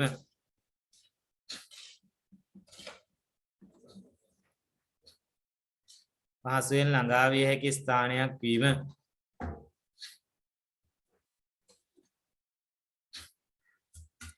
හරි මේ ඊළඟ කාරණේ මේකේ කරන නඩත්තු කටයුතු දෙකක් තියෙනවා. අන්න මේ දෙක දැනගන්න ඕනි ඉස්සෙල්ලා. දැන් අනිත් එක ඔයාලා තාම මේ ඉන්නේ BST වල ආරම්භක ලෙවල් එකේනේ. හරිද? දැන් ඔයාලා මේ මොකද්ද මේ BST ගැන මේ එක පාඩමක් දිහා දැකලා BST ගැන ඔයාලා තීරණය කරන්න හදන්න එපා. එක පාඩමක් දිහා බලන්න. දැන් සමහර අය පහුගිය දවස්වල මට ඒ දැක්කා අර සමහර ළමයි දෙන්නෙක් හිටිය උන් දෙන්න ඩාන්සින් කරනවා. උඩ දදා නටනවා. හරිද? ඉතින් දැන් එයාට දැන් ඒකට සෙට් වෙන්නේ නැහැලු ටෙක්. හරිද? මම හොයලා බලනකොට ඊට පස්සේ ආට් කරන්න කියලා තියෙනවා. මට ප්‍රශ්නයක් නැහැ ඒක. නමුත් මම මේ කියන්න හැදුවේ ඔයාට මේ ටෙක් මේ BST වගේ ටෙක් කරලා ඔයාට ඕන ෆීල්ඩ් එකකින් ඉස්සරහට ගියා. දැන් මගේ පන්තිවල මේ දැනුත් ළමයි ඉන්න ඕන තරම් ඔය ඩාන්සින් එහෙම කරන මං කියන්නේ. එතකොට ඒකට බාධාවක් නැහැ මේක කරන එක. හරිද? සින්දු කියන එක බාධාවක් නැහැ මේකට. දැන් සයන්ස් කරනු සින්දු කියන්නේ. හරිද? ඒ නිසා මේ එක පාඩමක් දිහා බලලා මේක ගැන ඔයා මේ තීරණයක් ගන්න එපා. හරිද? දැන් මේකේ තියෙන්නේ විවිධ සබ්ජෙක්ට් ටිකක් නේ විවිධ පාඩම් ටික. එතකොට ඔයාට මේකේ කැමති ලෙවල් එකකින් ගිය හැකි ඉස්සරහ. කැමති පැත්තකින් ගිය හැකි. අනිත් එක මේක ටිකක් අර මේ දැන් මම හොඳටම දැකලා තියෙනවා. ඔය සයන්ස් වගේ සබ්ජෙක්ට් එකක් කරන කට්ටිය දැන් මම ඒ ලෙවල් වලට කරේ සයන්ස් නේ. හරිද? ඒ වගේම දැන් මේ ටෙක් කරපු ළමයින්ගේ ටිකක් අර අනිත් විෂයන් මම මේ මොනවක් කියනවා නෙවෙයි අනිත් විෂයන්ට වඩා එයාලා නිකන් thinking pattern එක පොඩ්ඩක් complex. මේ විෂයන් ඉගෙනගෙන ඉවරනකොට. ඒක සමාජයට උනත් වැදගත්වා. ඒ කියන්නේ හරි බොළඳ විදියට ඒගොල්ලන් හිතන්නේ නැහැ. දැන් බලන්නකෝ දැන් මේ හරි ලපටි විදියට හිතන්නේ නැහැ. ඒතර එයා පොඩ්ඩක් අර මේවා ඉගෙනගෙන ඉවරනකොට පොඩ්ඩක් සංකීර්ණව හිතනවා. දැන් උදාහරණයක් විදියට මම හොඳම උදාහරණයක් කියනකො වර්තමානයේ ඔයාලත් දකින්නනේ සමාජ මේ මාධ්‍ය. ඔය සමාජ මාධ්‍යවල හොඳට බලන්න ආර්ට් ගුරුවරයෙක් ළමයින්ට කියන කතාවයි සයන්ස් ගුරුවරයෙක් ළමයින්ට කියන කතාවයි. ආර්ට් ගුරුවරයෙක් ආදරය ගැන ළමයිට එක්ක කතා කරනවා. සයන්ස් ගුරුවරයෙක් ආදරය ගැන ළමයි එක්ක කතා කරනවා. අහසට පොළොව වගේ වෙනස්. හරිද? අරයා කතා කරන්නේ හරි බොළඳ නිකන් මේ තුට්ටු දෙකේ කතා ටික. හැබැයි අරයා ඒ කතාවම කතා කරනවා හරි ළමයාට ගාම්භීරව දැනෙන විදිහට. හරිද? ඔයාලම දකින්න ඇති මේක. හරිද? ඒක නිසා ඔයාලා මේ වගේ සබ්ජෙක්ට් එකක් කරනකොට ඔයාලගේ පොඩ්ඩක් thinking pattern එක පොඩ්ඩක් වෙනස් වෙනවා. ඒක ඉස්සරහා ලයිෆ් එකටත් වැදගත්. හරිද? ලයිෆ් එකටත් වැදගත්. ඒක නිසා මේක දැන් ඔයා තෝරගත්තට පස්සේ එක පාඩමක් දිහා බලලා ඩිපෙන්ඩ් වෙන්න එපා. හරිද? පාඩම් 19ක් තියෙනවා. මේ හැම දෙයක් දිහා බලලා ඉස්සරහා යන්න පුළුවන් පාර්ට් ටික දිහා බලලා හැම දෙය දිහා බලලම තීරණය කරන්න ඕන. හරි අහගන්න. මේ අහන්න. මම යම් සිද්ධියක් නිසා කිව්වේ. ඊට පස්සේ මේකේ කරන්න පුළුවන් නඩත්තු කටයුතු දෙකක් තියෙනවා. එකක් තමයි මේකේ තනකොළ වවලා තියෙන්න ඕන. කාට කන්නද? කාටවත් කන්න නෙවෙයි. මේ තනකොළ වවලා කප්පාදු කරලා තියෙන්නේ. ඒක අනිවාර්යයි. මේක බොරළු භූමියක නෙවෙයි හදන්නේ. බොරළු හරි හිස් භූමියක නෙවෙයි හදන්නේ. ඒක තමයි සම්මත තීරණය. එතකොට තමයි අර කාලගුණ දත්ත වෙනස් වෙන්නේ නැත්තේ. කාලගුණ දත්ත හරියට ලැබෙන්න නම් හැම සමහර දත්ත වලට වෙන විදිහකට බිම තිබ්බොත් එහෙම බලපානවා වෙනස් වෙනවා. එහෙනම් තනකොළ වවලා ඒක කැලයක් වගේ වවලා තියන්නේ මනාව කප්පාදු කරලා තියෙනවා. හරි. ඊට පස්සේ ඊළඟ කාරණේ තමයි මේකට අනිවාර්යයෙන්ම වැටක් ස්ථාපනය කරලා තියෙන්නේ. ඔය තියෙන වටේට වැටක්. වැටක් ඈ තාප්පයක් එහෙම නෙවෙයි. තාප්පයක් ගැහුවොත් එහෙම කාලගුණ දත්ත වෙනස් වෙනවා. ගඩො බ්ලොක් ගල් වලින්. වැටක්. ඔක උතන නම් තියෙන ලී වැටක් වගේ එකක්. ලංකාවේ නම් ගහන වැට තමයි අර කොන්ක්‍රීට් කණු හිටවල කම්බි දැල්ලා දෙන්නේ. ඇයි වැටක් ගහන්නේ? වැටක් ගහන්න හේතුව තමයි සොර සතුරන්ගෙන් සහ සතුන්ගෙන් ආරක්ෂාව. ඇයි ඔය අර මේ අයාල යන හරක් ඕක ඇතුළට පයින්. නිකන් හිතන්න ඇවිල්ලා අර මේ වාෂ්පීකරණ තැටින් වතුර ටිකක් දීලා. එතකොට වාෂ්පීකරණය වෙනස් වෙනවා. වර්ෂාමානෙට කුරුල්ලෙක් ඇවිල්ලා මොන හරි කරලා යන අහල යන. එතකොට වර්ෂාමානේ පාඨාංක වෙනස් වෙනවා. ඒ නිසා ඔය විශේෂයෙන්ම හරක් වගේ සතුන්ට එන්න බැරි වෙන්නයි සොර සතුරන්ට එන්න බැරි වෙන්නයි තමයි ඔක තියෙන්නේ. හරි එහෙනම් නඩත්තු කටයුතු දෙක දැනගන්න ඕනේ මොකද්ද? මේ තනකොළ වවලා කප්පාදු කරලා තියෙන්න ඕනේ. හරි තනකොළ වවලා කප්පාදු කරලා තියෙන්න ඕනේ. අනිත් කාරණේ තමයි වටේට වැටක් ස්ථාපනය කරලා තියෙන්න ඕනේ. තනකොළ වවලා කප්පාදු කරලා තියෙන්න ඕනේ. වැඩේට වැටක් ස්ථාපනය කරලා තියෙන්න ඕනේ. නඩත්තු කටයුතු දෙකක් පිටුවගත ප්‍රශ්නකට හරි ඇහුවොත් එහෙම ওই දෙක ඔයාලා ලියන්න ඕනේ. හරි ලියාගමු ඒක. ඒක ලියන්න මම කොහෙවත් ඉඩක් දීලා නැහැ. ඒ කොහේ හරි තැනකින් ලියා ගන්න නෝට් එකේ වාතයේ ටියුට් එක තියෙනවනේ. ලියා ගන්න. නඩත්තු කටයුතු නඩත්තු කටයුතු නඩත්තු කටයුතු නඩත්තු කටයුතු නඩත්තු කටයුතු ලියන්න.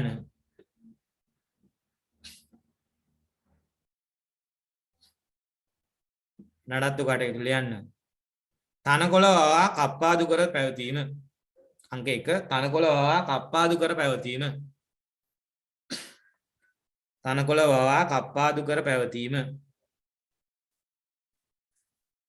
තනකොළ වවා කප්පාදු කළ පැවතීම.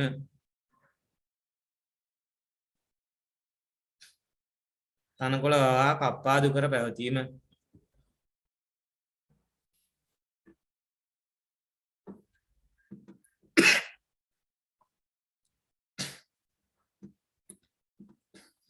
හරි. ඊළඟ එක ලියා ගන්න වැටක් ස්ථාපනය කිරීම. ඒකට මෙහෙම ලියා ගන්න ලියන්න එපා පොඩ ගහන්න. මධ්‍යස්ථානයේ වටා වැටක් ස්ථාපනය කිරීම. මධ්‍යස්ථානයේ වටා වැටක් ස්ථාපනය කිරීම. මධ්‍යස්ථානයේ වටා වැටක් ස්ථාපනය කිරීම. මධ්‍යස්ථානයේ වටා වැටක් ස්ථාපනය කිරීම.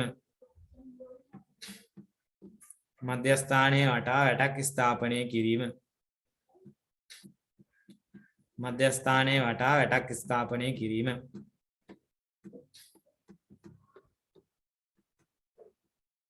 මධ්‍යස්ථානයේ වටා වැටක් ස්ථාපනය කිරීම.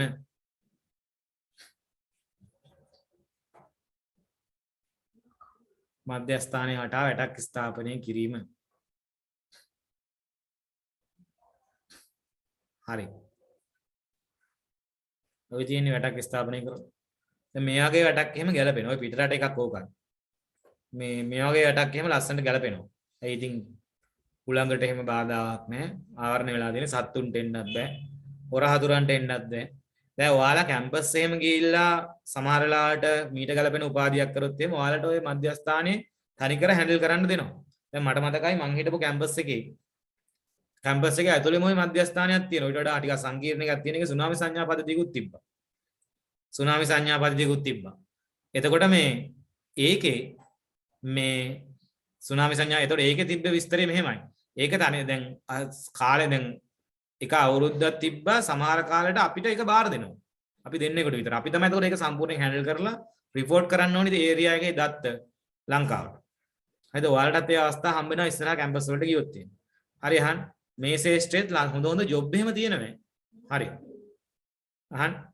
ඊළඟට අපි බලමු. මේ කාලගුණික පරාමිති මනින උපකරණයි ඒ වගේ භාවිතයි. ඒ කියන්නේ දැන් ඊළඟට අපි බලන්න හදන්නේ ඔය සාම්ප්‍රදායික කාලගුණීය මධ්‍යස්ථානයේ තියෙන එක එක උපකරණ ගැන. එක එක උපකරණ ගැන වෙන වෙනම බලන්නයි හදන්නේ. අහන්න.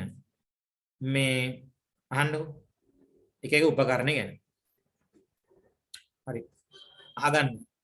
මේ බලමු.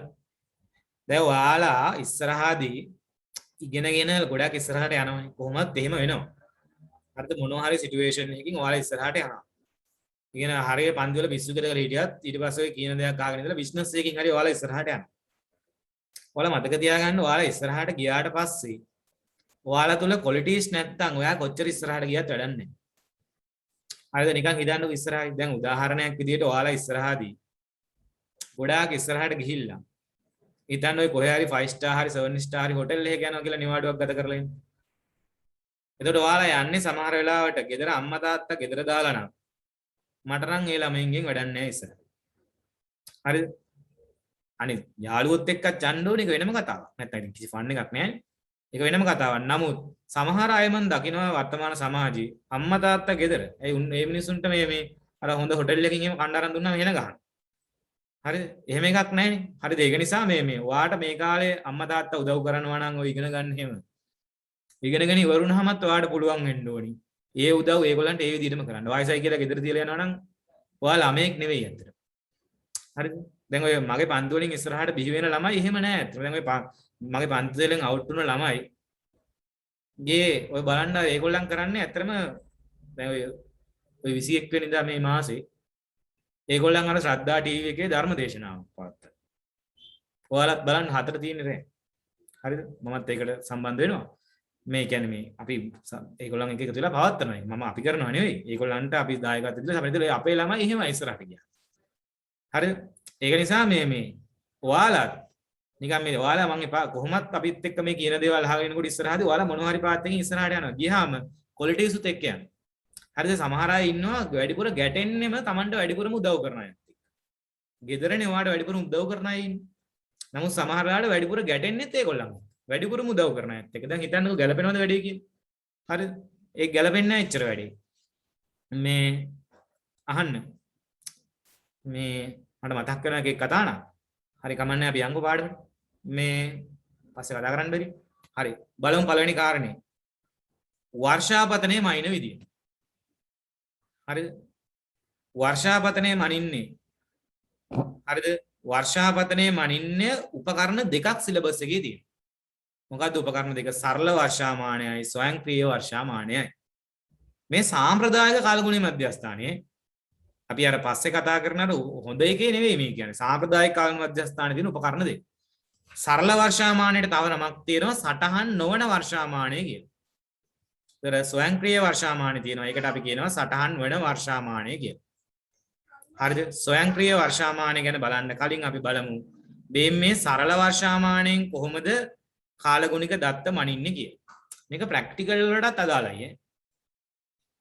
හරිද? ඔයාලට මේකේ ප්‍රැක්ටිකල් උත් තියෙනවනේ. දැන් මේ අවුරුද්ද නම් ප්‍රැක්ටිකල් අපිට ෂුවර් නැහැ. මොකද කොවිඩ් නිසා. දැන් ගිය අවුරුද්දේ ප්‍රැක්ටිකල් තිබෙත් නැහැ නේ ලෙවල් BSc ළමයිටයි. කොවිඩ් නිසා තිබ්බේ නැහැ. ස්පොට් ටෙස්ට් එක විතරයි තිබ්බේ. හරිද? ඒ නිසා ඉස්සරහදී ඔය ලංකාවේ තත්ත්ව නිසා ඒක මොන හරි වෙනස් වෙන්න පුළුවන්. ඒක අපි ඊනකොට බලමුකෝ. හරි දැන් කොහොම හරි අහගන්න සරල වර්ෂාමානෙ මෙහෙම සරල වර්ෂාමානෙ කොටස් හතරක් තියෙනවා. සරල වර්ෂාමානෙ කොටස් හතරක් තියෙනවා. මේ කොටස් හතර තමයි බාහිර සිලින්ඩරේ තියෙන්නේ. හරිද? ඊට අමතරව දැනට අපි මේවා රූප සටහන් වලින් ඉගෙන ගමු. ඉස්සරහදී අපි මේවට ලයිව් ස්පෙසිමන් උත් පෙන්නනවා. හරි මේ උපකරණ ඔක්කොම අපි අතේ තියෙනවා. හරි ඔය පන්තිවල ළමයින්ට උගන්වන්නම් පාවිච්චි කරන්නේ. හරි ප්‍රධාන මේ බාහිර සිලින්ඩරේ ඊට ඇතුලෙන් අභ්‍යන්තර සිලින්ඩරයක් තව තියෙනවා. ඒක උඩින් පුනීලයක් දාලා තියෙනවා. එතකොට වහිනකොට ඔය පුනීලය ඔස්සේ යන ජලය අභ්‍යන්තර සිලින්ඩරයට එකතු වෙනවා. ඔය අභ්‍යන්තර සිලින්ඩරයට එකතු වෙන ජලය අර බාහිරින් තියෙන්නේ මිනුම් සිලින්ඩරේ. හොඳට මතක තියාගන්න මේ මිනුම් සරාවක් නෙවෙයි ඈ. ඔය බාහිරින් තියෙන උපකරණේ මිනුම් සිලින්ඩරේ. සමහර අපි මේ ලෙවල් පේපර් මාකින් ගියාට පස්සේ සමහර ළමයි දකින්න උල් ලියලා තියෙනවා මිනුම් සරාව. ඉතින් ඒකයි මම ඔයාලට හයිලයිට් කරලා පෙන්නනවා. අපි නිකන් මොවා දෙන්නේ නැහැ. ඔය මිනුම් සිලින්ඩරේ තියෙන්නේ මිනුම් සිලින්ඩරයයි මිනුම් සරාවයි දෙකක්. මිනුම් සරාවෙන් කරන්නේ ඔයා චූටි කාලේ ඉඳලා දැකලා තියෙන ලැබ් එකේ තියෙන පරිමාවක් මනින එක ජලය. මේකෙන් කරන්නේ වර්ෂාපතන පරිමාව මනින එක නෙවෙයි. ඔයා අහලා තියෙනවනේ ප්‍රවෘත්ති වලට එහෙම වර්ෂාපතනය කියන කොහොමද කියන්නේ? සිහියෙන් ප්‍රවෘත්ති අහගෙන ඉන්න එකක් ඉතින්. අර වර්ෂාපතනය කියන්නේ කොහොමද ඔය රේඩියෝ එකේ එහෙම කියනකොට නැත්නම් ටීවී එකේ එහෙම උසක් විදියට කියන්නේ. මිලිමීටර් 5යි මිලිමීටර් 1.5 එහෙමයි කියන්නේ. පරිමාවක් විදියට නෙවෙයි අපි කරන්නේ. ඔයාට ඕකේ ඔය සරල වර්ෂාමානය ගාව සම්බන්ධ චූටි ගණන් ටිකක් තියෙනවා. ඔයාට පුළුවන් වෙන්න ඕනේ මේ උසක් විදියට දෙන ජල ප්‍රමාණය පරිමාවක් විදියට හොයන්න. ඔයාට මම මේ ගණන් හදන ෂෝට් මෙතඩ් තියෙනවා. ඒ ටික මම කියනවා. ඔයාට මේ මාසේ මම දෙන ටියුට් එකේ ඔය සරල වර්ෂාමානයට සම්බන්ධ ගණන් ටික තියෙනවා. තව බාහිර කාරණා ටිකක් තියෙනවා. වෙන කාරණා ටිකක් තියෙනවා. නමුත් දැන් ඒක මම ප්‍රධාන වශයෙන් highlight කරලා තියෙනවා ඔය සම්බන්ධ ගණන් ටික. ඒ ගණන් හදන්න පොඩි කෙටි ක්‍රම ටිකක් තියෙනවා. ඒ ටික මම ඉස්සරහදී කියනවා. හරිද? එච්චර දඟලන්න දෙයක් නෑ ඒකට. මේ එහෙනම් සරල වර්ෂාමානයෙන් කරන්නේ මොකක්ද එහෙනම් කරන්නේ? අභ්‍යන්තර සිලින්ඩරයේ එකතු වෙන ජල ප්‍රමාණය උසක් විදියට මිලින් සිලින්ඩරෙන් ගන්න. මිලිමීටර වලින් දෙන්නේ mm මිලිමීටර වලින් දෙන්නේ. මිලිමීටර වලින් උසක් විදියට මයින් එක තමයි ඔකෙන් කරන්නේ. හොඳට මතක තියාගන්න ඕකෙන් බලන්න බෑ. ඕකෙන් බලන්න බෑ වර්ෂාපතන තීව්‍රතාවය. ඒ කියන්නේ වැඩිපුර වැස්සේ කොයි වෙලාවද දවසේ අඩුවෙන් වැස්සේ කොයි වෙලාවද කියලා බලා ගන්න බෑ ඕක. හැබැයි අර ඊළඟට තියෙන ස්වයංක්‍රීය වර්ෂාමානයෙන් පුළුවන්. ඔය ස්වයංක්‍රීය ඔය උපකරණ ඔක්කොම ආගේ ඉස්කෝලේ ලැබ් එකේ තියෙනවා. දැන් ඉස්කෝලේ ගියාම ඔයාලට බලා ගන්න පුළුවන්. ස්වයංක්‍රීය වර්ෂාමානෙත් තියෙනවා. ඉස්කෝලේ ලැබ් එකේ අනිවාර්යයෙන්ම තියෙනවා. හරිද? කොළ පාට එකක් තියෙන්නේ. හැම ඉස්කෝලේම දුන්නේ කොළ පාටයක්. ඕක නම් මේ සරල වර්ෂාමාන නම් දුන්නේ ඇලුමිනියම් වලින් හදපු එකක්. ඔයාලා ඉස්කෝලේත් එහෙමයි තියෙන්නේ. හරි. මේ අහන්න. මේ එහෙනම් ඕකේ වර්ෂාපතන තීව්‍රතාවය මයින්ඩ් බෑ. වැඩිපුර වැස්සේ කොයි වෙලාවෙද අඩු ඒක බලන්න බෑ. අනිත් එක වර්ෂාපතන කාල සීමාව බලන්නත් බෑ. දවසේ කොයි වෙලාවෙද වැස්සේ කියලා. හැබැයි ස්වයංක්‍රීය වර්ෂාමානෙන් ඒක පුළුවන් ඈ.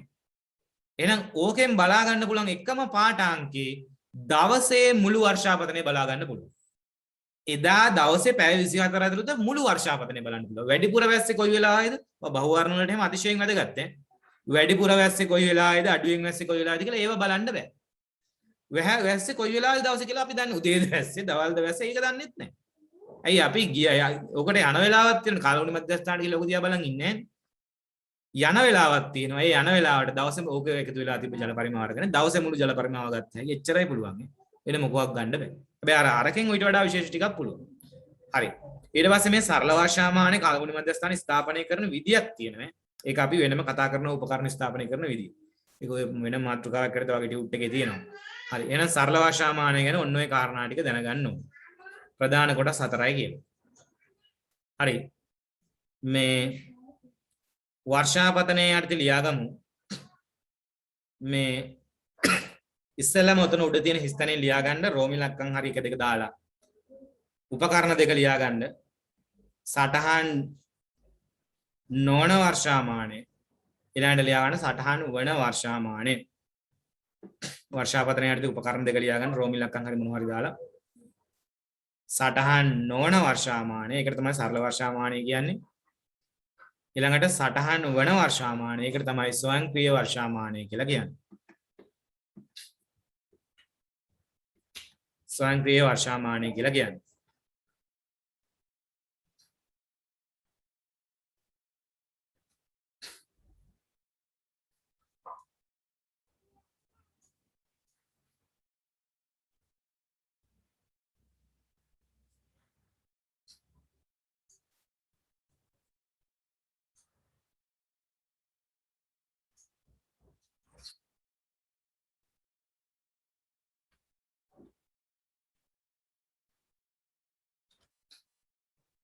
හරි. එහෙනම් සරල වර්ෂාමානය ගැන යටින් හිස්තැනකින් ලියාගමු. ඔයාලගේ ওই පිටුවේම හරි අනිත් පිටුවේ හරි තියෙන සරල වර්ෂාමානය ගැන ලියා ගන්න තැනක ඉතින් ලියාගමු. ලියා ගන්න මෙම උපකරණය මගින්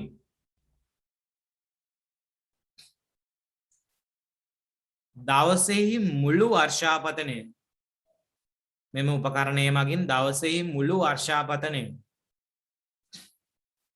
දවසෙහි මුළු වර්ෂාපතනය දවසෙහි මුළු වර්ෂාපතනය දවසෙහි මුළු වර්ෂාපතනය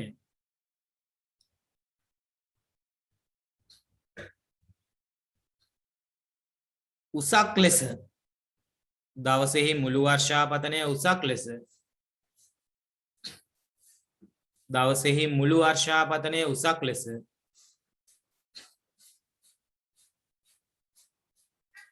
මිලිමීටර වලින් ලබා දේ. දවසෙහි මුළු මිලිමීටර mm දවසෙහි මුළු වර්ෂාපතනය මිලිමීටර වලින් ලබා දේ. දවසෙහි මුළු වර්ෂාපතනය මිලිමීටර වලින් ලබා දේ. දවසෙහි මුළු වර්ෂාපතනය මිලිමීටර වලින් ලබා දේ. දවසෙහි මුළු වර්ෂාපතනය මිලිමීටර වලින් ලබා දේ.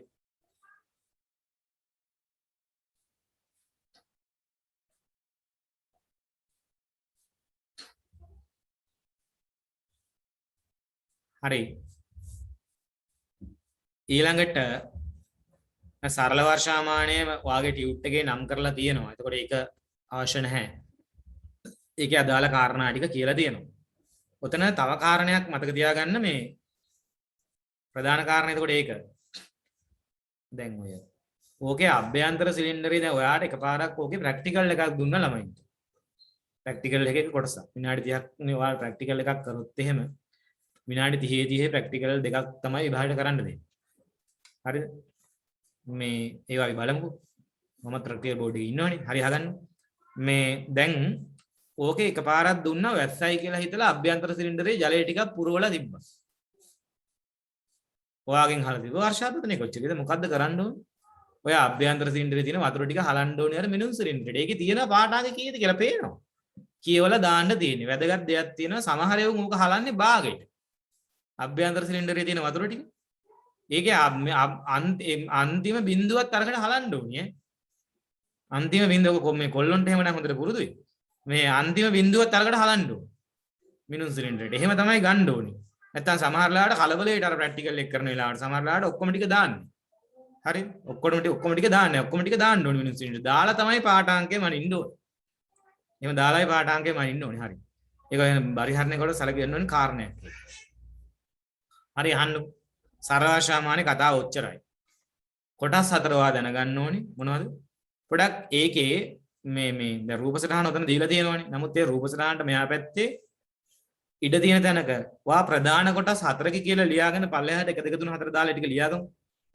ප්‍රධාන කොටස් හතරක කියලා දාලා ලියාගමු. මොකද ඒක highlight වෙන්න ඕනේ. ලියන්න ප්‍රධාන කොටස් හතරක කියලා දාලා. ලියන්න අංක 1. බාහිර සිලින්ඩරය. බාහිර සිලින්ඩරය. බාහිර සිලින්ඩරය.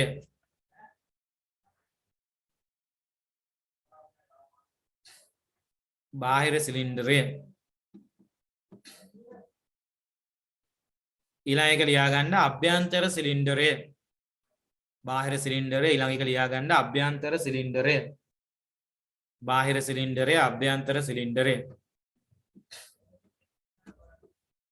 බාහිර සිලින්ඩරය අභ්‍යන්තර සිලින්ඩරය.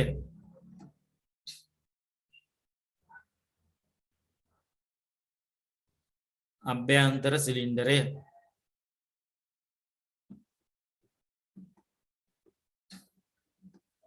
අභ්‍යන්තර සිලින්ඩරය. ඊළඟට ලියා ගන්න පුනීලිය. පුනීලිය ඕකට ආවෙනික පුනීලියක් තියෙන්නේ. අර තෙල් කිරණ දාන පුනීලිය එහෙම මොකටද පාවිච්චි කරන්න බෑ. පුනීලිය. ඊළඟ එක ලියා ගන්න මිනුම් සිලින්ඩරය. මිනුම් සරාව නෙවෙයි සිලින්ඩරය. මිනුම් සිලින්ඩරය.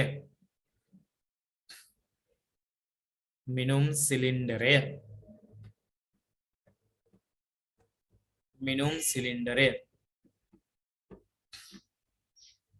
මිනුම් සිලින්ඩරය. මිනුම් සිලින්ඩරය. හරි. ඔය එහෙනම් සරල වර්ෂාමානේ කතාව. ඕක අපි දැන් මේ වෙලාවේ තියරි වලට ඉගෙනගෙන ඉවරලා අතාරිනවා තමයි. නමුත් ඕවා අපි ඉස්සරහදී ප්‍රැක්ටිකල් සෙෂන් එකකදී වෙනම කතා කරනවා. දැන් ඇත්තටම මේ අහන්නකො දැන් සාමාන්‍ය මගේ මෙතඩ් එක තමයි පන්ති කරනකොට ඉස්සර නම් දැන් ඒක ගැළපෙන විදිහට වෙනස් කරනවා දැන් ඔන්ලයින් නිසා.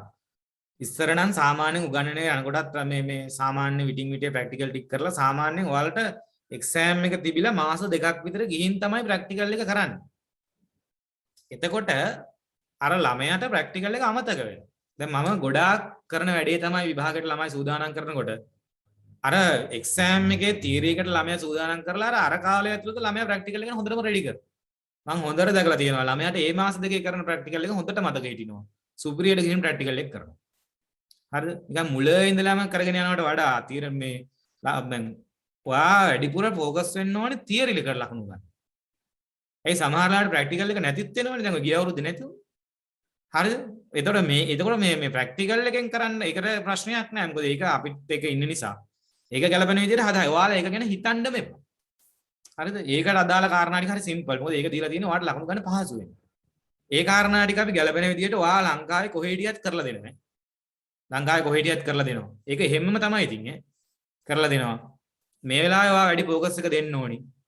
මේ අදාළ තියරි වලට ફોකස් එක දෙන්න ඕනේ. හැබැයි ඒකම ඔයාලට ප්‍රැක්ටිකල් එකට ස්පොට් එකට පුහුණුවකුත් ලැබෙනවා.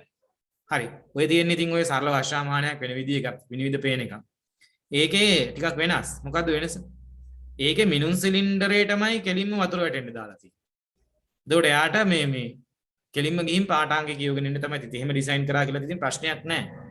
ඔය පිටරට පාවිච්චි කරන එකක් කෙලින්ම මෙහාගේ මිනුම් සිලින්ඩරේම තමයි අභ්‍යන්තර සිලින්ඩරේ විදිහට පාවිච්චි කරලා තියෙන්නේ. ඒකේ පාඨාංගය කෙලින්ම ගත්තා. හරි. ඊළඟට අපිට බලන්න තියෙන්නේ ස්වයංක්‍රීය වර්ෂාමානය ගැන. ඔය තියෙන්නේ ස්වයංක්‍රීය වර්ෂාමානයක්. ඕකේ බාහිර පෙනුම මෙන්න මේ වගේ. හරිද? මෙන්න මේ වගේ බාහිර පෙනුම. ඒ කියන්නේ ඔය මේ පළවෙනියට තියෙන යටින් තියෙන කෑල්ලට අර සිලින්ඩරේ උඩින් තියලා තමයි හයි කරලා තියෙනවා. ඒක ගලවලා තමයි පැත්තකින් තියලා තියෙන්නේ. මං කියවනේ ඔය එකක් ඔයාලගේ ඉස්කෝලේත් තියෙනවා. ඉස්කෝලේ තියෙන එක කොළ පාට. පාට වැදගත් නෑ. ඔකට කරන්ට් එක ඕනේ ක්‍රියාත්මක වෙන්න. ඉස්කෝලේ තියෙන එකට කරන්ට් එක දීලා තියෙන්නේ. ඒකටම හයි කරලා තියෙනවා චූටි සූර්ය කෝෂය. ඒකෙන් තමයි වැඩ කරන්නේ. හරි අපි බලමු කරන්ට් එක ඕනි මොන මොනවටද කියලා. මේකේ ඔයා ඉස්සෙල්ලාම දැනගන්න ඕනි කාරණේ තමයි. හරි මේකේ ක්‍රියාකාරීත්වය අපි බලමු. මේකේ අභ්‍යන්තර view තමයි මේ දීලා තියෙන්නේ. අභ්‍යන්තර view ඈ. ඕකේ තියෙනවා ටිපින් බකට් එකක්. ටිපින් බකට් එකක් කියලා කියන්නේ චූටි බකට් එකක්. ඔය උඩින් වැටෙන වතුර ටික ඇවිල්ලා වැටෙන්නේ ඔය බකට් එකට. ඔය බකට් එක පිරෙනකොට ඔටෝම ඕක අනිත් පැත්ත හැරිලා වතුර ටික හැලෙනවා. හැලෙනකොට ඕකට හයි කරලා තියෙනවා ලීවර් එකකට සම්බන්ධ පෑනක්. පෑනෙන් මෙන්න මේ වගේ ප්‍රස්ථාර කඩදාසියක ප්‍රස්ථාරයක් එනවා. ඕන් ඔය ප්‍රස්ථාරේ උඩ යට යනවනේ වැඩිපුර වහින වෙලාවට උඩ යනවා අනිත් වෙලාවට අඩු වෙලා දවසේ වර්ෂාපතනය ඔකෙන් ගත්ත හැකි ප්‍රස්ථාරය දිහා බලනවා. හැබැයි ප්‍රස්ථාරය ඇඳෙන්නේ ඉස්සර. දැන් ප්‍රස්ථාරයක් ඇඳෙන්නේ නැහැ. මෙන්න මේ වගේ ඩිජිටල් රේන් කවුන්ටර් කියලා තියෙන්නේ. ඩිජිටල් මීටර එක කෙලින්ම වර්ෂාපතනය කොච්චරද කියලා දෙනවා. දවසේ වැඩිපුර වහපු වෙලාවල් ඕන එකක් බලාගත්තා. ඉතින් ඔයාගේ ඉස්කෝලේ තියෙන එකේ ප්‍රස්ථාරයක් නෙවෙයි ඇඳෙන්නේ. ඒකේ තියෙනවා ඩිජිටල් මීටරයක්. ඒකේ කෙලින්ම වර්ෂාපතනය මෙච්චරයි කියලා දෙනවා. කිසි සිම්පල් වැඩේ. ඕකේ ටෙක්නික් එක මොකක්ද එහෙනම්? ඕකේ ටෙක්නොලොජි එක තමයි ඕකට වතුර පිරෙනවා. ඔය පොඩි උඩින් වැටෙන වතුර ටික යටින් තියෙන ටිපින් බකට් එකේ චූටි බකට් එකට. පිරෙනකොට මොකද වෙන්නේ? යම් මට්ටමක් පිරුණාට පස්සේ ඕක ඔටෝම අනිත් පැත්තට හැලෙනවා. හැලෙනකොට අරහෙන් කවුන්ට් කරගන්නවා. එහෙම තමයි ඔය සිස්ටම් එක හදලා තියෙනවා. වයර් එකක් දාලා හදලා තියෙන්නේ. කවුන්ට් කරගන්නවා. කවුන්ට් කරගෙන ඉවරලා අර රේන් කවුන්ටර් එකේ. ඒ කියන්නේ ඩිජිටල් මීටරේ වර්ෂාපතනයේ දවසේ කොච්චරද වැඩිපුර වැස්සේ කොයි වෙලාවේද?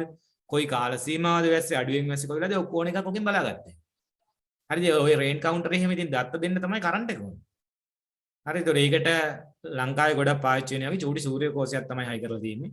ඒකෙන් තමයි පවර් දෙන්නේ. සූර්ය කෝෂයක් විතරක් හයි කරලා බෑ චූටි බැටරියකුත් ඕනේ. ඔයා දන්නවනේ ගෙදර සූර්ය කෝෂයක් තියෙනවා. අපිට සූර්ය කෝෂ ගැනත් ඉගෙන ගන්න තියෙනවා ඉස්සරහා පාඩමක. අපිට තියෙනවා කුණු ගැන පාඩම. කුණු ගැන ඒ කුණු ගැන පාඩමේදී සූර්ය කෝෂ ගැන තියෙනවා. ඔය දුවා වැදගත්. ඉතින් ලයිෆ් එකටත් වැදගත්නේ. හරි. සූර්ය කෝෂ වලින් තමයි ඔකට පවර් දෙන්නේ. හරි. තව විශේෂ කාරණයක් දැන් ඔතන තියෙනවා. ඒක මම ඔයාලට කිව්වා මොකද්ද? ඕකෙන් දන්න පුළුවන් දත්ත තුනක් තියෙනවා. මොකද්ද? දවසේ මුළු වර්ෂාපතනය ගත්තේ. වර්ෂාපතන තීව්‍රතාවය ගත්තේ. ඒ කියන්නේ වැඩිපුර වැස්ස වෙලාවකලුයි අඩු වලින් වැස්ස වෙලාවක. අනිත් එක තමයි වර්ෂාපතන කාල සීමාව ගත්ත හැකි. දවසේ කොයි වෙලාවෙද වැස්සේ කියන එක. උඩින් කියපු සරල වර්ෂාමානයේ ඔය අන්තිමට කියපු කාරණා දෙක ගන්න බෑ. වර්ෂාපතන තීව්‍රතාවයයි වර්ෂාපතන කාල සීමාව. හරි ඉස්සෙල්ලාම අපි ඕක ලියාගමු ඕක යටදී. ඕකේ ක්‍රියාකාරීත්වය ලියා ගන්න කලින් ලියාගමු.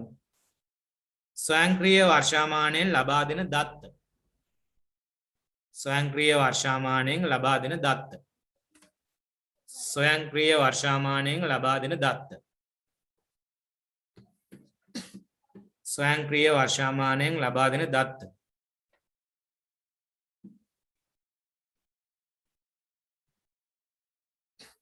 ස්වයංක්‍රීය වර්ෂාමානයෙන් ලබා දෙන දත්ත. හරි ලියා ගන්න. අංක 1. දවසේ මුළු වර්ෂාපතනය. දවසේ මුළු වර්ෂාපතනය.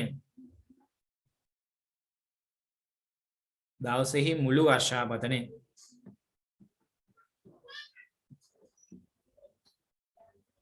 දවසේහි මුළු වර්ෂාපතනය. අංක 2.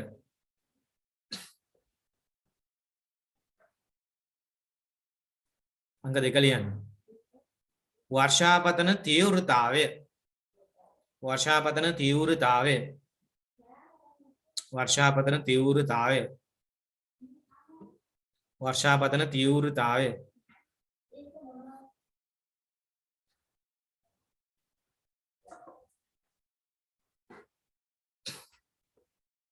හරි මේ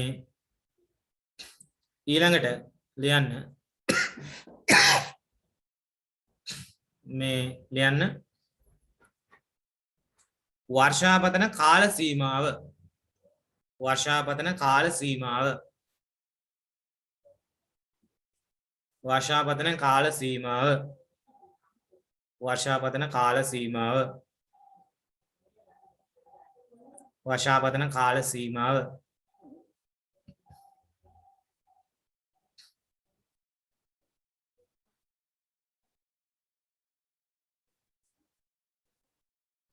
හරි ඔන්න එතකොට මේකෙන් ලබා ගන්න පුළුවන් දත්ත ටික හරි දැන් අහන්නකෝ දැන් බැරි වෙලා හරි ඇත්තටම ඔය අපේ පන්ති වල අනිත් ළමයින්ට මොන හරි හානියක් වුණා වගේ ඔයාලටත් මේ දවස්වල කොරෝනා වලින් මොන හරි වෙන්න පුළුවන් එක ගෙදර කෙනෙකුට වෙන්න පුළුවන් අපිට ඒක නැහැ කියන්න බෑ හරි දැන් මට වුණත් තව තාක් වුණත් හැදෙන්න පුළුවන්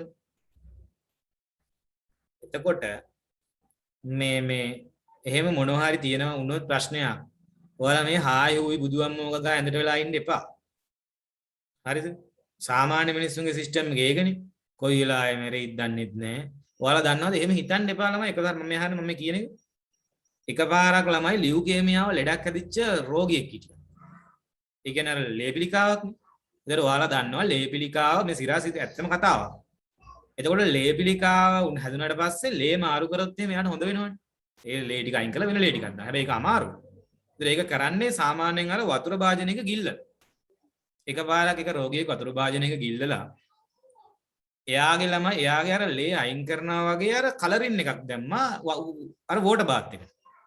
එතකොට මොකද වෙන්නේ? එන්න එන්න රතු පාට වැඩි වෙනවා. අර එයා බහැලා ඉන්න බාත් එකේ. අර රෝගියා දැන් මොකද හිතන්නේ? දැන් ඇත්තටම රෝගියාගේ ලේ අයින් කරේ නෑ මේ පරීක්ෂණයකට කරේ මේ වැඩේ. ලේ අයින් කරේ නෑ මොකද්ද කරේ? කලරින් එකක් දදා ටික ටික වතුර රතු පාටක. දැන් අරයා දැන් ඔයක එයාට පේනවනේ. එයා මොකද හිතුවේ? එයා හිතුවා මගේ ලේ අයින් වෙනවා. ඕන් තව ටිකක් අයින් වුණා. ඔයාලා දන්නවද ළමයි ටික වෙලාවක් ගියාම මූ මැරුණා. මැරුණේ මුගේ තින්කින් පැටර්න් එක වෙනස් වුණ නිසා.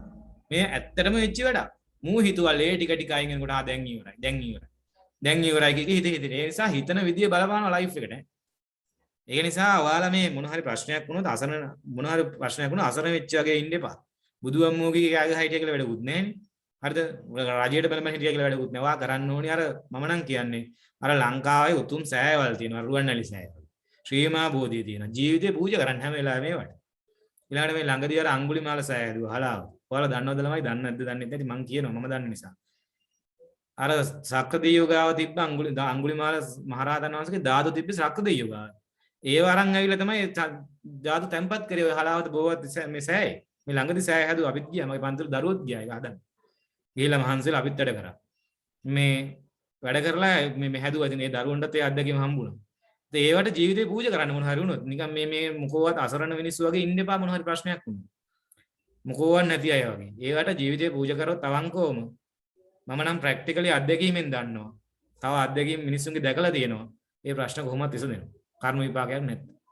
හරිද? ඒක නිසා මොනවත් ප්‍රශ්නයක් වුණොත් එහෙම ගෙදර අයට මොන හරි වුණොත් එහෙම නහයෙන් අඬන්න වැඩක් නැහැ නේ. ඒ වුණා ඒ නිසා ඔබ අසරණ මිනිස්සු වගේ ඉන්න එපා. හරි එහෙම ජීවිතේ අවංකව පූජා කරලා අර එහෙම කරලා ඉන්න. එතකොට බුදු කෙනෙකුට ජීවිතේ පූජා කරනවා කියන්නේ එයා අසරණ කෙනෙක් වෙන්නේ නැහැ කවදාවත් ඈ. ඒතර එයාට ආරක්ෂාවක් තියෙනවා අනිවාර්යයෙන්. ඒ නිසා මේ මොනවත් නැති කෙනෙක් වගේ ඉන්න එපා මොන හරි ප්‍රශ්නයක් වුණොත්.